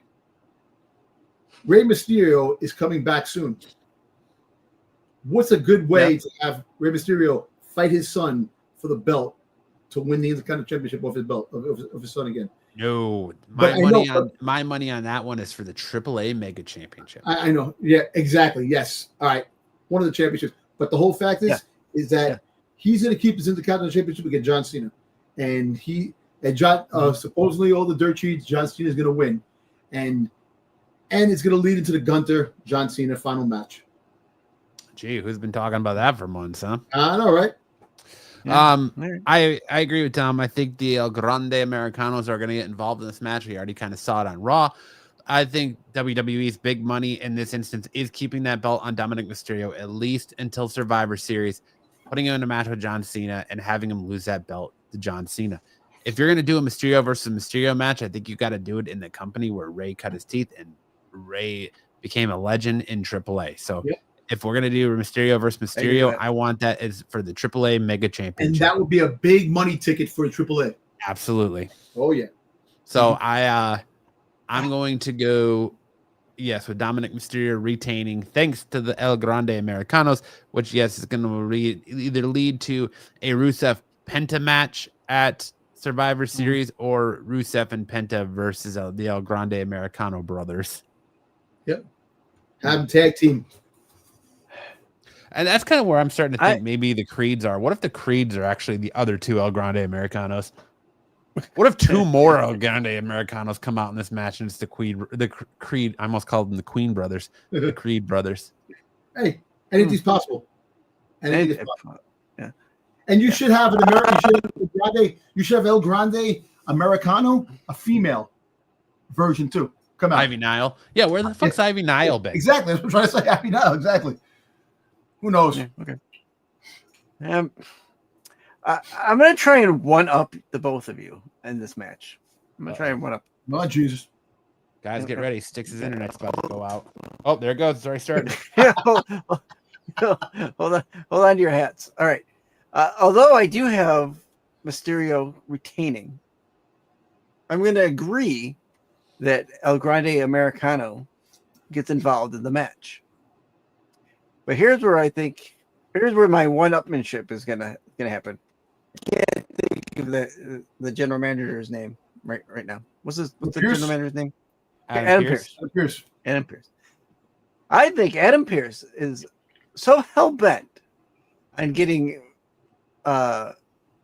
Mysterio to drop that belt that when Grande Americano gets involved in that, he's going to come out and make this a fatal four-way.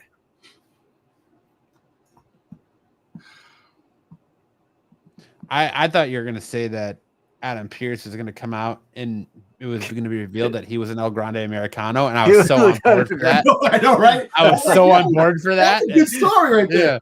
Yeah. And then you hit us with the fatal 4-way, and I'm like, not as interested now. But okay, well, that's where I'm at. Adam Pearce just came out as an El Grande Americano.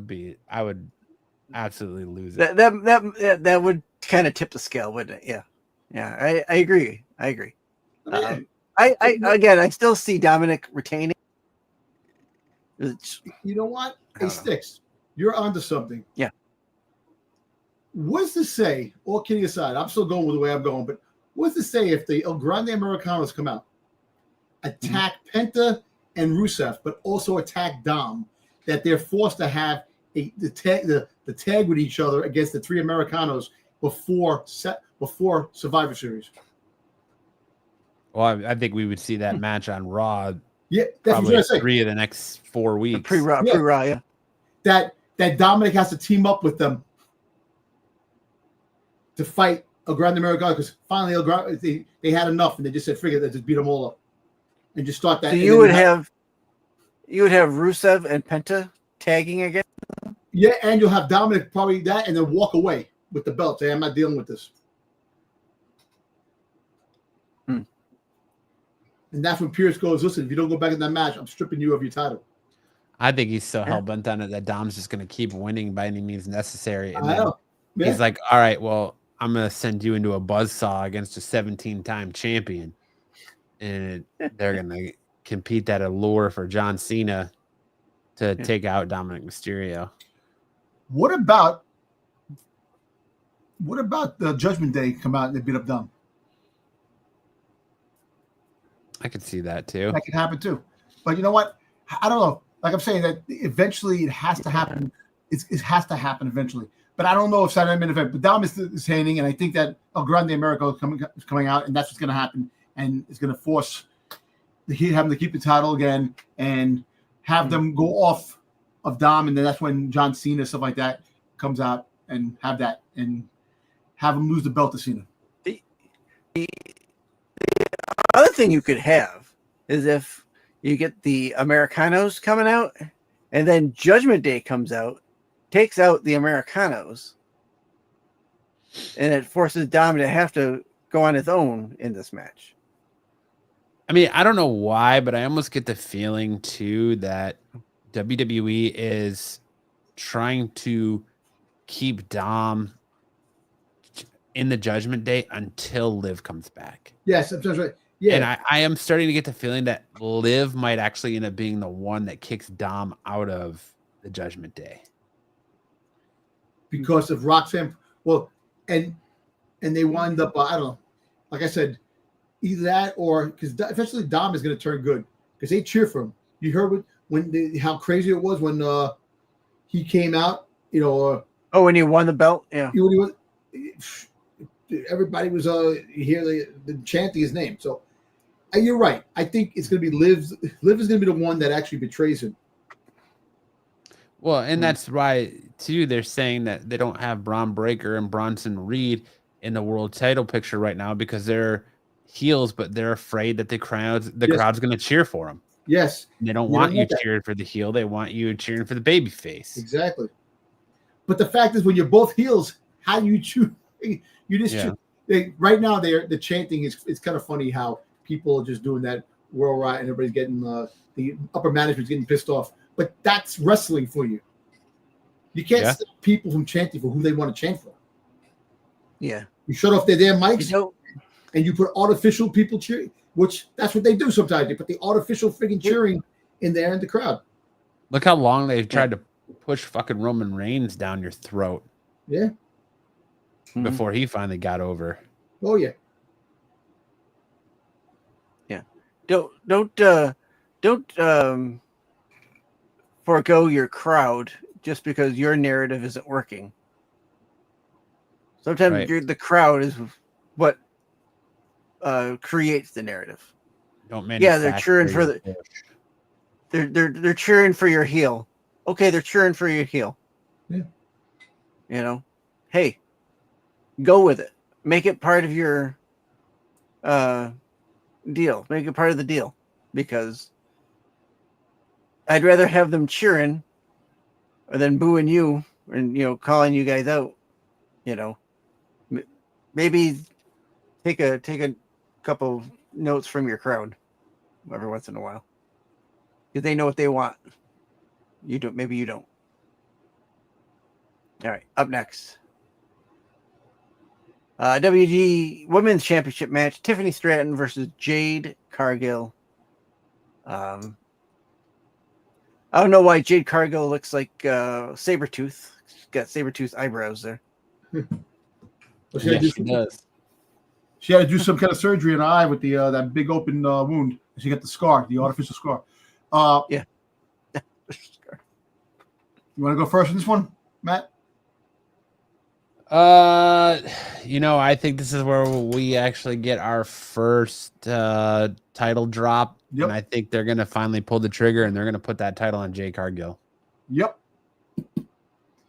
That was what I was saying, because apparently Tiffany's knee, she has an issue with her knee. Mm-hmm. So we don't know what the extent is, but they were concerned. I was reading reports. They're concerned about her knee. So we don't know that she said she wanted to go out and fight. So I think she is going to. You're right. Go ahead, Matt. I'm just saying that this. No, that's it. I think Jade Cargill's going to come out over Tiffany Stratton in this match. I don't really see any other outcome. Like, I like Tiffany enough, although her theme song, "It's Tiffy Time," is kind of annoying. But she draws, and she's been a great champion. Yes. But WWE just wants that belt on Jade Cargill by any means necessary, and I think they're gonna pull it. This is where they're gonna pull the trigger on it. Yep. How long will she be champion? I don't know. But I think this is where they're gonna pull the trigger on it and take that belt off of Tiffany. And I am with you about that, Matt. That was my first pick of the first title change on Saturday Night Main Event. Yeah, like I said, there's been rumors that Tiffany Stratton been working with a messed up knee that they're concerned about. We don't know what the extent of the knee. It could be a tear. It could be a freaking a deep knee bruise. We don't know, but the whole fact is that they've been talking about that. So, and plus, at the end of the day, I actually think that because of that botch that they did a few weeks ago, I think Jade Cargill was supposed to win in that fatal three-way that they had, and it kind of changed the way the direction of what things happened, because it was all mixed up. But you're right. I'm going with Jade Cargill taking it from Tiffany, and she's been really a great champion. She does draw. She does have her the crowd is behind her. But I like Tiffany as a heel. When she was a heel, some characters are meant to be heels. Some wrestlers are meant to be heels, and some are meant to be babyface. And I understand that Tiffany became a babyface, and now Jade Cargill is the heel. And you know what? With all due respect, she does earn the championship at least one run around her waist. And like I said, how long she'll be the champion? You're right. We don't know how long she'll be the champion, but at least Royal Rumble to see what happens. That Tiffany will get her. If she's not really badly injured, she comes back soon. She'll get her rematch, which shouldn't be right away. Which that whole rematch thing should be at the end. Yeah. We'll see. We'll see what happens. But Jade Cargill, definitely. With Money in the Bank being in September next year, I honestly would not be opposed to Jade Cargill winning that title and holding it until then, and Naomi coming back in the same night, winning Money in the Bank again and cashing right in on Jade Cargill to reignite that feud. I don't think WWE will do that because that's what a long about the play. Bianca Belair thing? I think Bianca Belair. Bianca Belair is another one too. They want Bianca Belair versus Jade Cargill on by WrestleMania. Depending on how her injury, which she got the weirdest injury, her finger, that it's not healing, and she keeps having issues. And they keep breaking her finger and resetting it, and it's just not. At what point do you just put some hardware in there and move on? I know. So that's what they're waiting for. So and... we can see that WrestleMania 42, Bianca Belair versus Jade Cargill, or what they want. So, but yeah, I think Jade goes over. I'm kind of torn because I like Tiffany as the champion, and I still don't think Jade is championship material in any way, shape, or form. I mean, I'm right there with you. And I know Tiffany's injured, so if Jade were to win, I'm not going to be surprised. I'm probably going to end up taking Jade to take over, so Tiffany can take time and heal and come back. But I think the whole Jade, and you mentioned it earlier, Dom, that with Julia, or maybe it was you, and Julia interfering, or Jade taking out Julia last week or ago, might cause a little something. I don't think it's going to be here.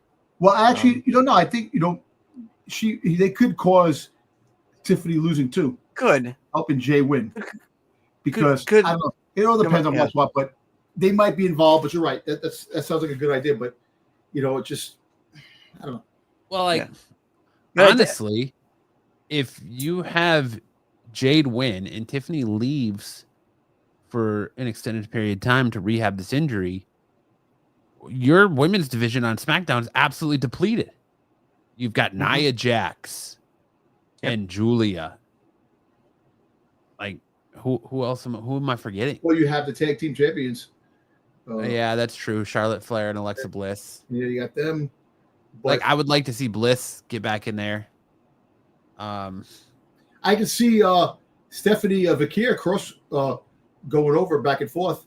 The SmackDown and Raw. I mean, why? She's already the women's champion. I know, but I'm saying. But would you like to see Julia versus Stephanie Vakir? No, I've seen it. Yeah, I know, but the main roster. You haven't seen the main roster. I want to see others. I know. Listen, you get, like I said, we'll see what happens down the road. Like, you're right. Hopefully, she's not going to be out for long. If that'd be actually a really big devastation. If her knee injury takes a few months. Yeah, because let's see, you got Alba Fire, Piper Niven's out with injury. Yeah. Alexa Bliss. You have Chelsea Green. You have B-Fab. Bianca Belair's out with injury. You have what's the face?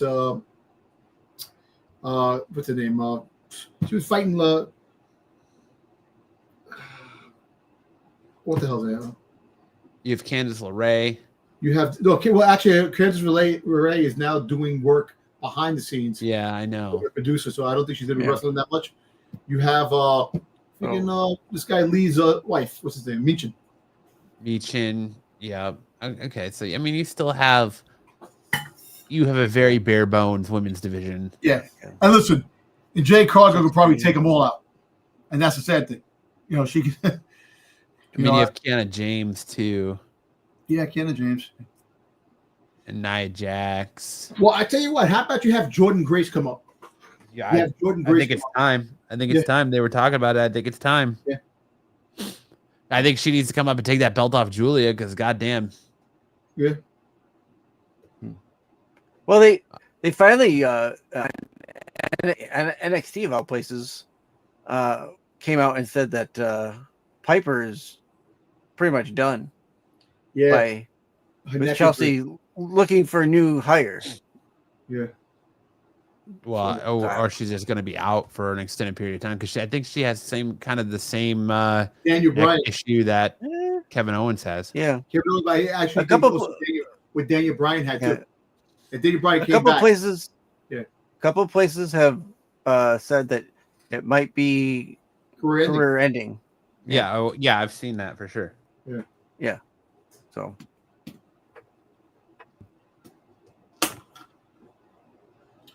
But let me get this. Tiffany's theme music, though, it's just annoying. I don't even understand it after. It's Tiffany time, and then and Well, she's like Buffy, and she's like a oh yeah, by all means, Barbie at the same being time. an absolute pig of a male that I am, like the minute she comes on screen, I'm not even really paying attention to her. Come on. She says Tiffany time. You don't even look at her face. When she comes out from the curtain, I'm like, all right, I stop paying attention to the music, but what you do is just turn the volume off and just watch her. That's it, and you'll be perfect. Yeah. All right. Because we all know, Matt, it becomes Stiffy time. Absolutely, 100%. Match that nobody wanted. World Heavyweight title match: CM Punk versus Jey Uso for the abandoned or taken off World Heavyweight forfeited. Yeah, there you go. Heavyweight title. Well, I'm going to go out on a limb in this. There are rumors, a lot of rumors, saying that Jey is going to win. I don't need no singing seg. Listen, Jey is going to win, and he's going to wind up fighting Jimmy and lose the belt to Jimmy. Win it and then lose it right away to his thing, which storyline, that'd actually be pretty good. Have Big Jim finally win become irrelevant because he's been in the shadow of his brother. But I think I'm going to go with what Matt said. I think that the Vision interferes and winds up becoming a disqualification. And I think Survivor Series will see a 3-way at Survivor Series. Matt, you said that. I'm sorry to take your idea, about the Vision interfering, that it's going to wind up being a disqualification match. It's not. No one's going to win, and it's going to wind up continuing over to Survivor Series, where you'll have that, or you could have, like I said, Jimmy come in and interfere and let CM Punk win, and then cause the rift. And you finally take Jey out of the championship picture. He'll go after his brother. But that being said, one more rumor that was pitched that I don't know if you guys heard, that Jey would be taken out in the back before the match even begins, and the front runner would be Roman Reigns going for the belt. Dude, no. That is another rumor. But I hope that doesn't happen. Actually, okay aside, I'd rather see CM Punk win this belt, but the whole fact, I don't want to see CM Punk because I think he's better without the championship on him right now. He's better. He's been doing great chasing the championship. And that's the problem. There's so many, like Seth Rollins is great when he chases the championship. When they become champion, they become stagnant. The whole fact is that those are all great rumors, but the most logical one, the Vision interfering and a huge disqualification causing a big triple threat in Survivor Series, and you have the big dog, Braun Breaker, being part of it. So, yeah. This match is hard for me because I wish we knew what the War Games match was going to be. He said we don't Is know the yet. War Games match going to be the Wyatts, or is the Games match going to be the Vision? Because if the War Games match is going to be the Vision, then I say that WWE is going to put the belt on CM Punk and that's the safe play. Could they put the belt on Jey Uso? Yes, but with the response they're getting from Jey Uso winning that battle royale and them reposting Jey Uso versus Gunther from WrestleMania online and it getting like record-setting dislikes on YouTube, I don't see them putting the belt on Jey Uso.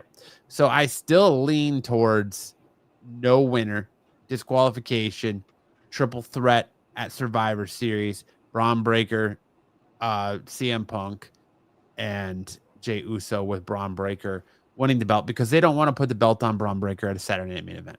Hey, Matt, how about this? How about Jimmy? Remember I told you Jimmy joins the Vision? I get it. I think that would be a great idea. The Vision comes out, and Jimmy comes out to try to help. He accidentally kicks his brother. I think that's how they're going to set up Punk winning. Yeah, that exactly. That if he wins, but I still think that the better play, triple threat match, comes Survivor Series. Like we don't, like I said, you don't even know who the hell is the War Games going to be. They keep playing back. We might find out tomorrow. Come SmackDown if War Games is going to be the Wyatts versus the MFTs. If they, because apparently they're working on that big thing. So we, like I said, if you only have the big dog and not the big dog, you have a Braun Breaker and you have Bronson Reed. You need 3 other people. Where are they going to find the 3 other people to join their group? Yeah, Brock Lesnar. I still think Brock Lesnar is a situation that's going to happen, but I think that Braun Breaker is going to fight Brock Lesnar come WrestleMania 42. That's what they're talking about. I think that'd be a great match. That'd be a great match right there. And what's a better way? You have Braun Breaker as your champion to fight Brock Lesnar. And of course, he's not going to win. The whole fact because the future is that. But there's 2 players with this match right now: the Vision and Jimmy. That's going to cause interference in this to make it a 3-way come Survivor Series. And I think it is the MFTs versus the Wyatts at War Games. So, I mean, I said it last week. I'm more interested in potentially CM Punk winning the Elimination Chamber in Chicago and going after Cody Rhodes at WrestleMania. But again, I could see where they want to have CM Punk versus Roman Reigns in a match. So I could definitely see them putting this belt on CM Punk and having him and Roman Reigns at WrestleMania this year, where they wanted to do Seth and Roman Reigns. But I mean, my gut wants to say, I still think that's out the window too. I don't think they're going to have CM Punk versus Roman Reigns. My gut wants to say there's no winner, disqualification. We get nobody crowned. But my head wants to say, as of recent weeks, WWE likes to play it safe. So I think they put this belt on CM Punk. Creative changes. Remember creative changes. They're going to surprise everybody. Yeah. Well, I still think, like I said, I want to go with my original that there's no winner. But if that's the case, I think they put it on Punk. Mm-hmm. Which, side note, did you know that they have different names for the different El Grande Americanos? Yes, they do. You have Bravo Americano, El Grande Americano, and Rayo Americano. Yeah. Oh, yeah. They said their names on NXT this week. You need El Senior Americano, and you need Mrs. Americano, which that's why you have a girl come out, Mrs. Americano. El Grande Miss Americano. El Petito Americano. But what say you about this match, Sticks? I'm kind of with you, Matt, that there's going to be a no outcome. I think the Browns are going to get involved. Wait a minute. No outcome. I know Matt said it, but I'm the one that said that's going with that theory, and Matt's going with the CM Punk. Yeah. Well, he said, he's going with. I mean, there's going to be a no contest. Yeah, no contest, and that the Browns are going to get involved, and they're going to get another match down the line, maybe at Survivor Series. like you say, a triple threat match, or maybe even all 4 of them. Fatal 4-way. Hey, chat, keep the chat going. Come on, Dungeon. Keep it live. Keep it live. Yeah. Right. So yeah, no contest, and it's gonna end up nobody takes home the belt. It's gonna still be vacant. Okay.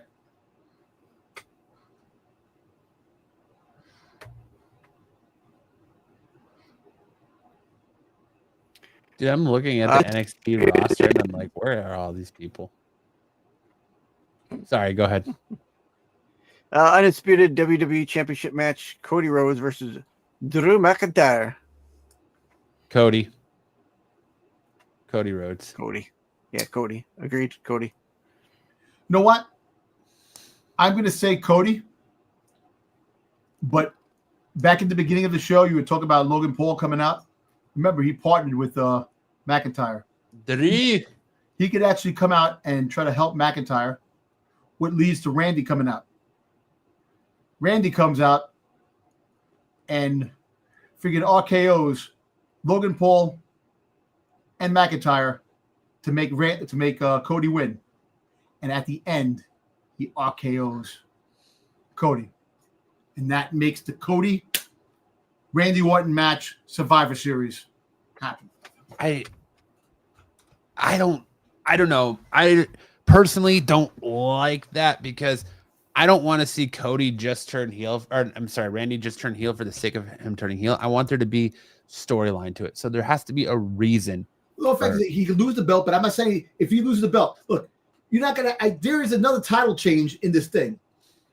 All right, say if you have it this way, Cody loses to McIntyre because of Randy Orton, and Randy Orton is like, "Yo, I came out here to help you. This and that, blah blah blah," and Cody's upset, pushes Randy, this and that, and Randy's like, "Yo, dude, I was here to help you." RKO's Cody Rhodes. Mm-hmm. But you have McIntyre. McIntyre does deserve to win the belt. He does deserve. He's been freaking fighting for so damn long and all these things to not win. His last was 2 seconds, and Damian Priest took it from him at WrestleMania. So, but he deserves to win it on a grander stage. I know on a grand. I know that. But the whole fact is that's why I think that Randy comes out and helps Cody. And that, all right, even if he doesn't RKO Cody there and he waits, there's going to be a tension of them two. Something's going to happen. He's going to grab the belt and pick up the belt again. He's going to look much longer. Please, God, no. And that probably is like that. But part of me wants McIntyre to win. And I think Logan Paul is definitely coming out. You're going to see it appearing to Logan Paul. But I don't know. Like I said, you know what? I can't pick Cody. I want Cody to lose, but I know he's not going to lose. They're not going to have him lose on a Saturday Night Main Event. So you have one title change in Saturday Night Main Event. If he does lose, it's going to be via disqualification. Yeah. So, I mean, it could very well be, Randy costs him the match, but not the title, which sets that up as Cody's telling him he doesn't want him in his business. He appreciates him, but that's what leads us to Cody versus Randy. Like, I'm all for Cody versus Randy, but I want there to be a bigger stage. Well, not just necessarily a bigger stage. I want there to be a reason for it. I want there to be story behind it. I just don't want it to be like a one day Randy's like, oh, I got a hair up my ass, so I'm going to turn heel now. All right, how about this? No, you're right. So Logan Paul comes out to help McIntyre against Cody. That's when Randy comes in to help. Kind of like what happens with when Jimmy freaking kicked his brother in the face. When Roman Reigns was fighting Bronson Reed and lost when Jey accidentally speared him because he moved out of the way. Something like that is going to happen in this match, where disqualification is going to happen. Cody's going to be upset. He's going to actually tell Randy in the beginning, listen, I appreciate it. I got this, buddy. But that's when Logan Paul comes out to help, and then he comes out to help, and a disqualification is going to happen because of Randy, and that's what's going to cause a little rift between him and Cody. But Cody keeps the belt, but loses the disqualification. There you go. I mean, I could see it, but I think Cody retains. Stick sounds like a Dalek. Yes, he does. Yeah, I've got Cody retaining as well. Not much more to that. He retains. All right. There you go. What we got?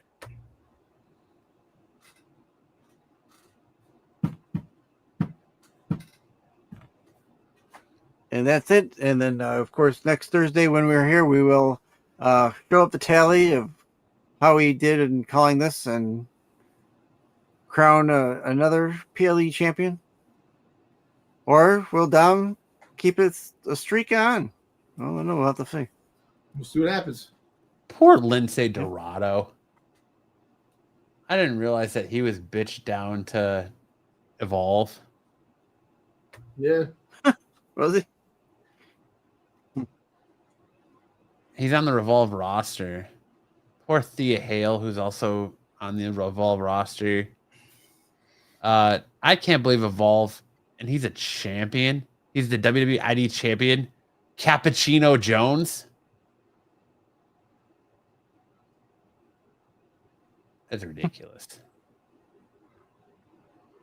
Cappuccino Jones. All right. Well, there you go. But I hate professional wrestling. I hate it.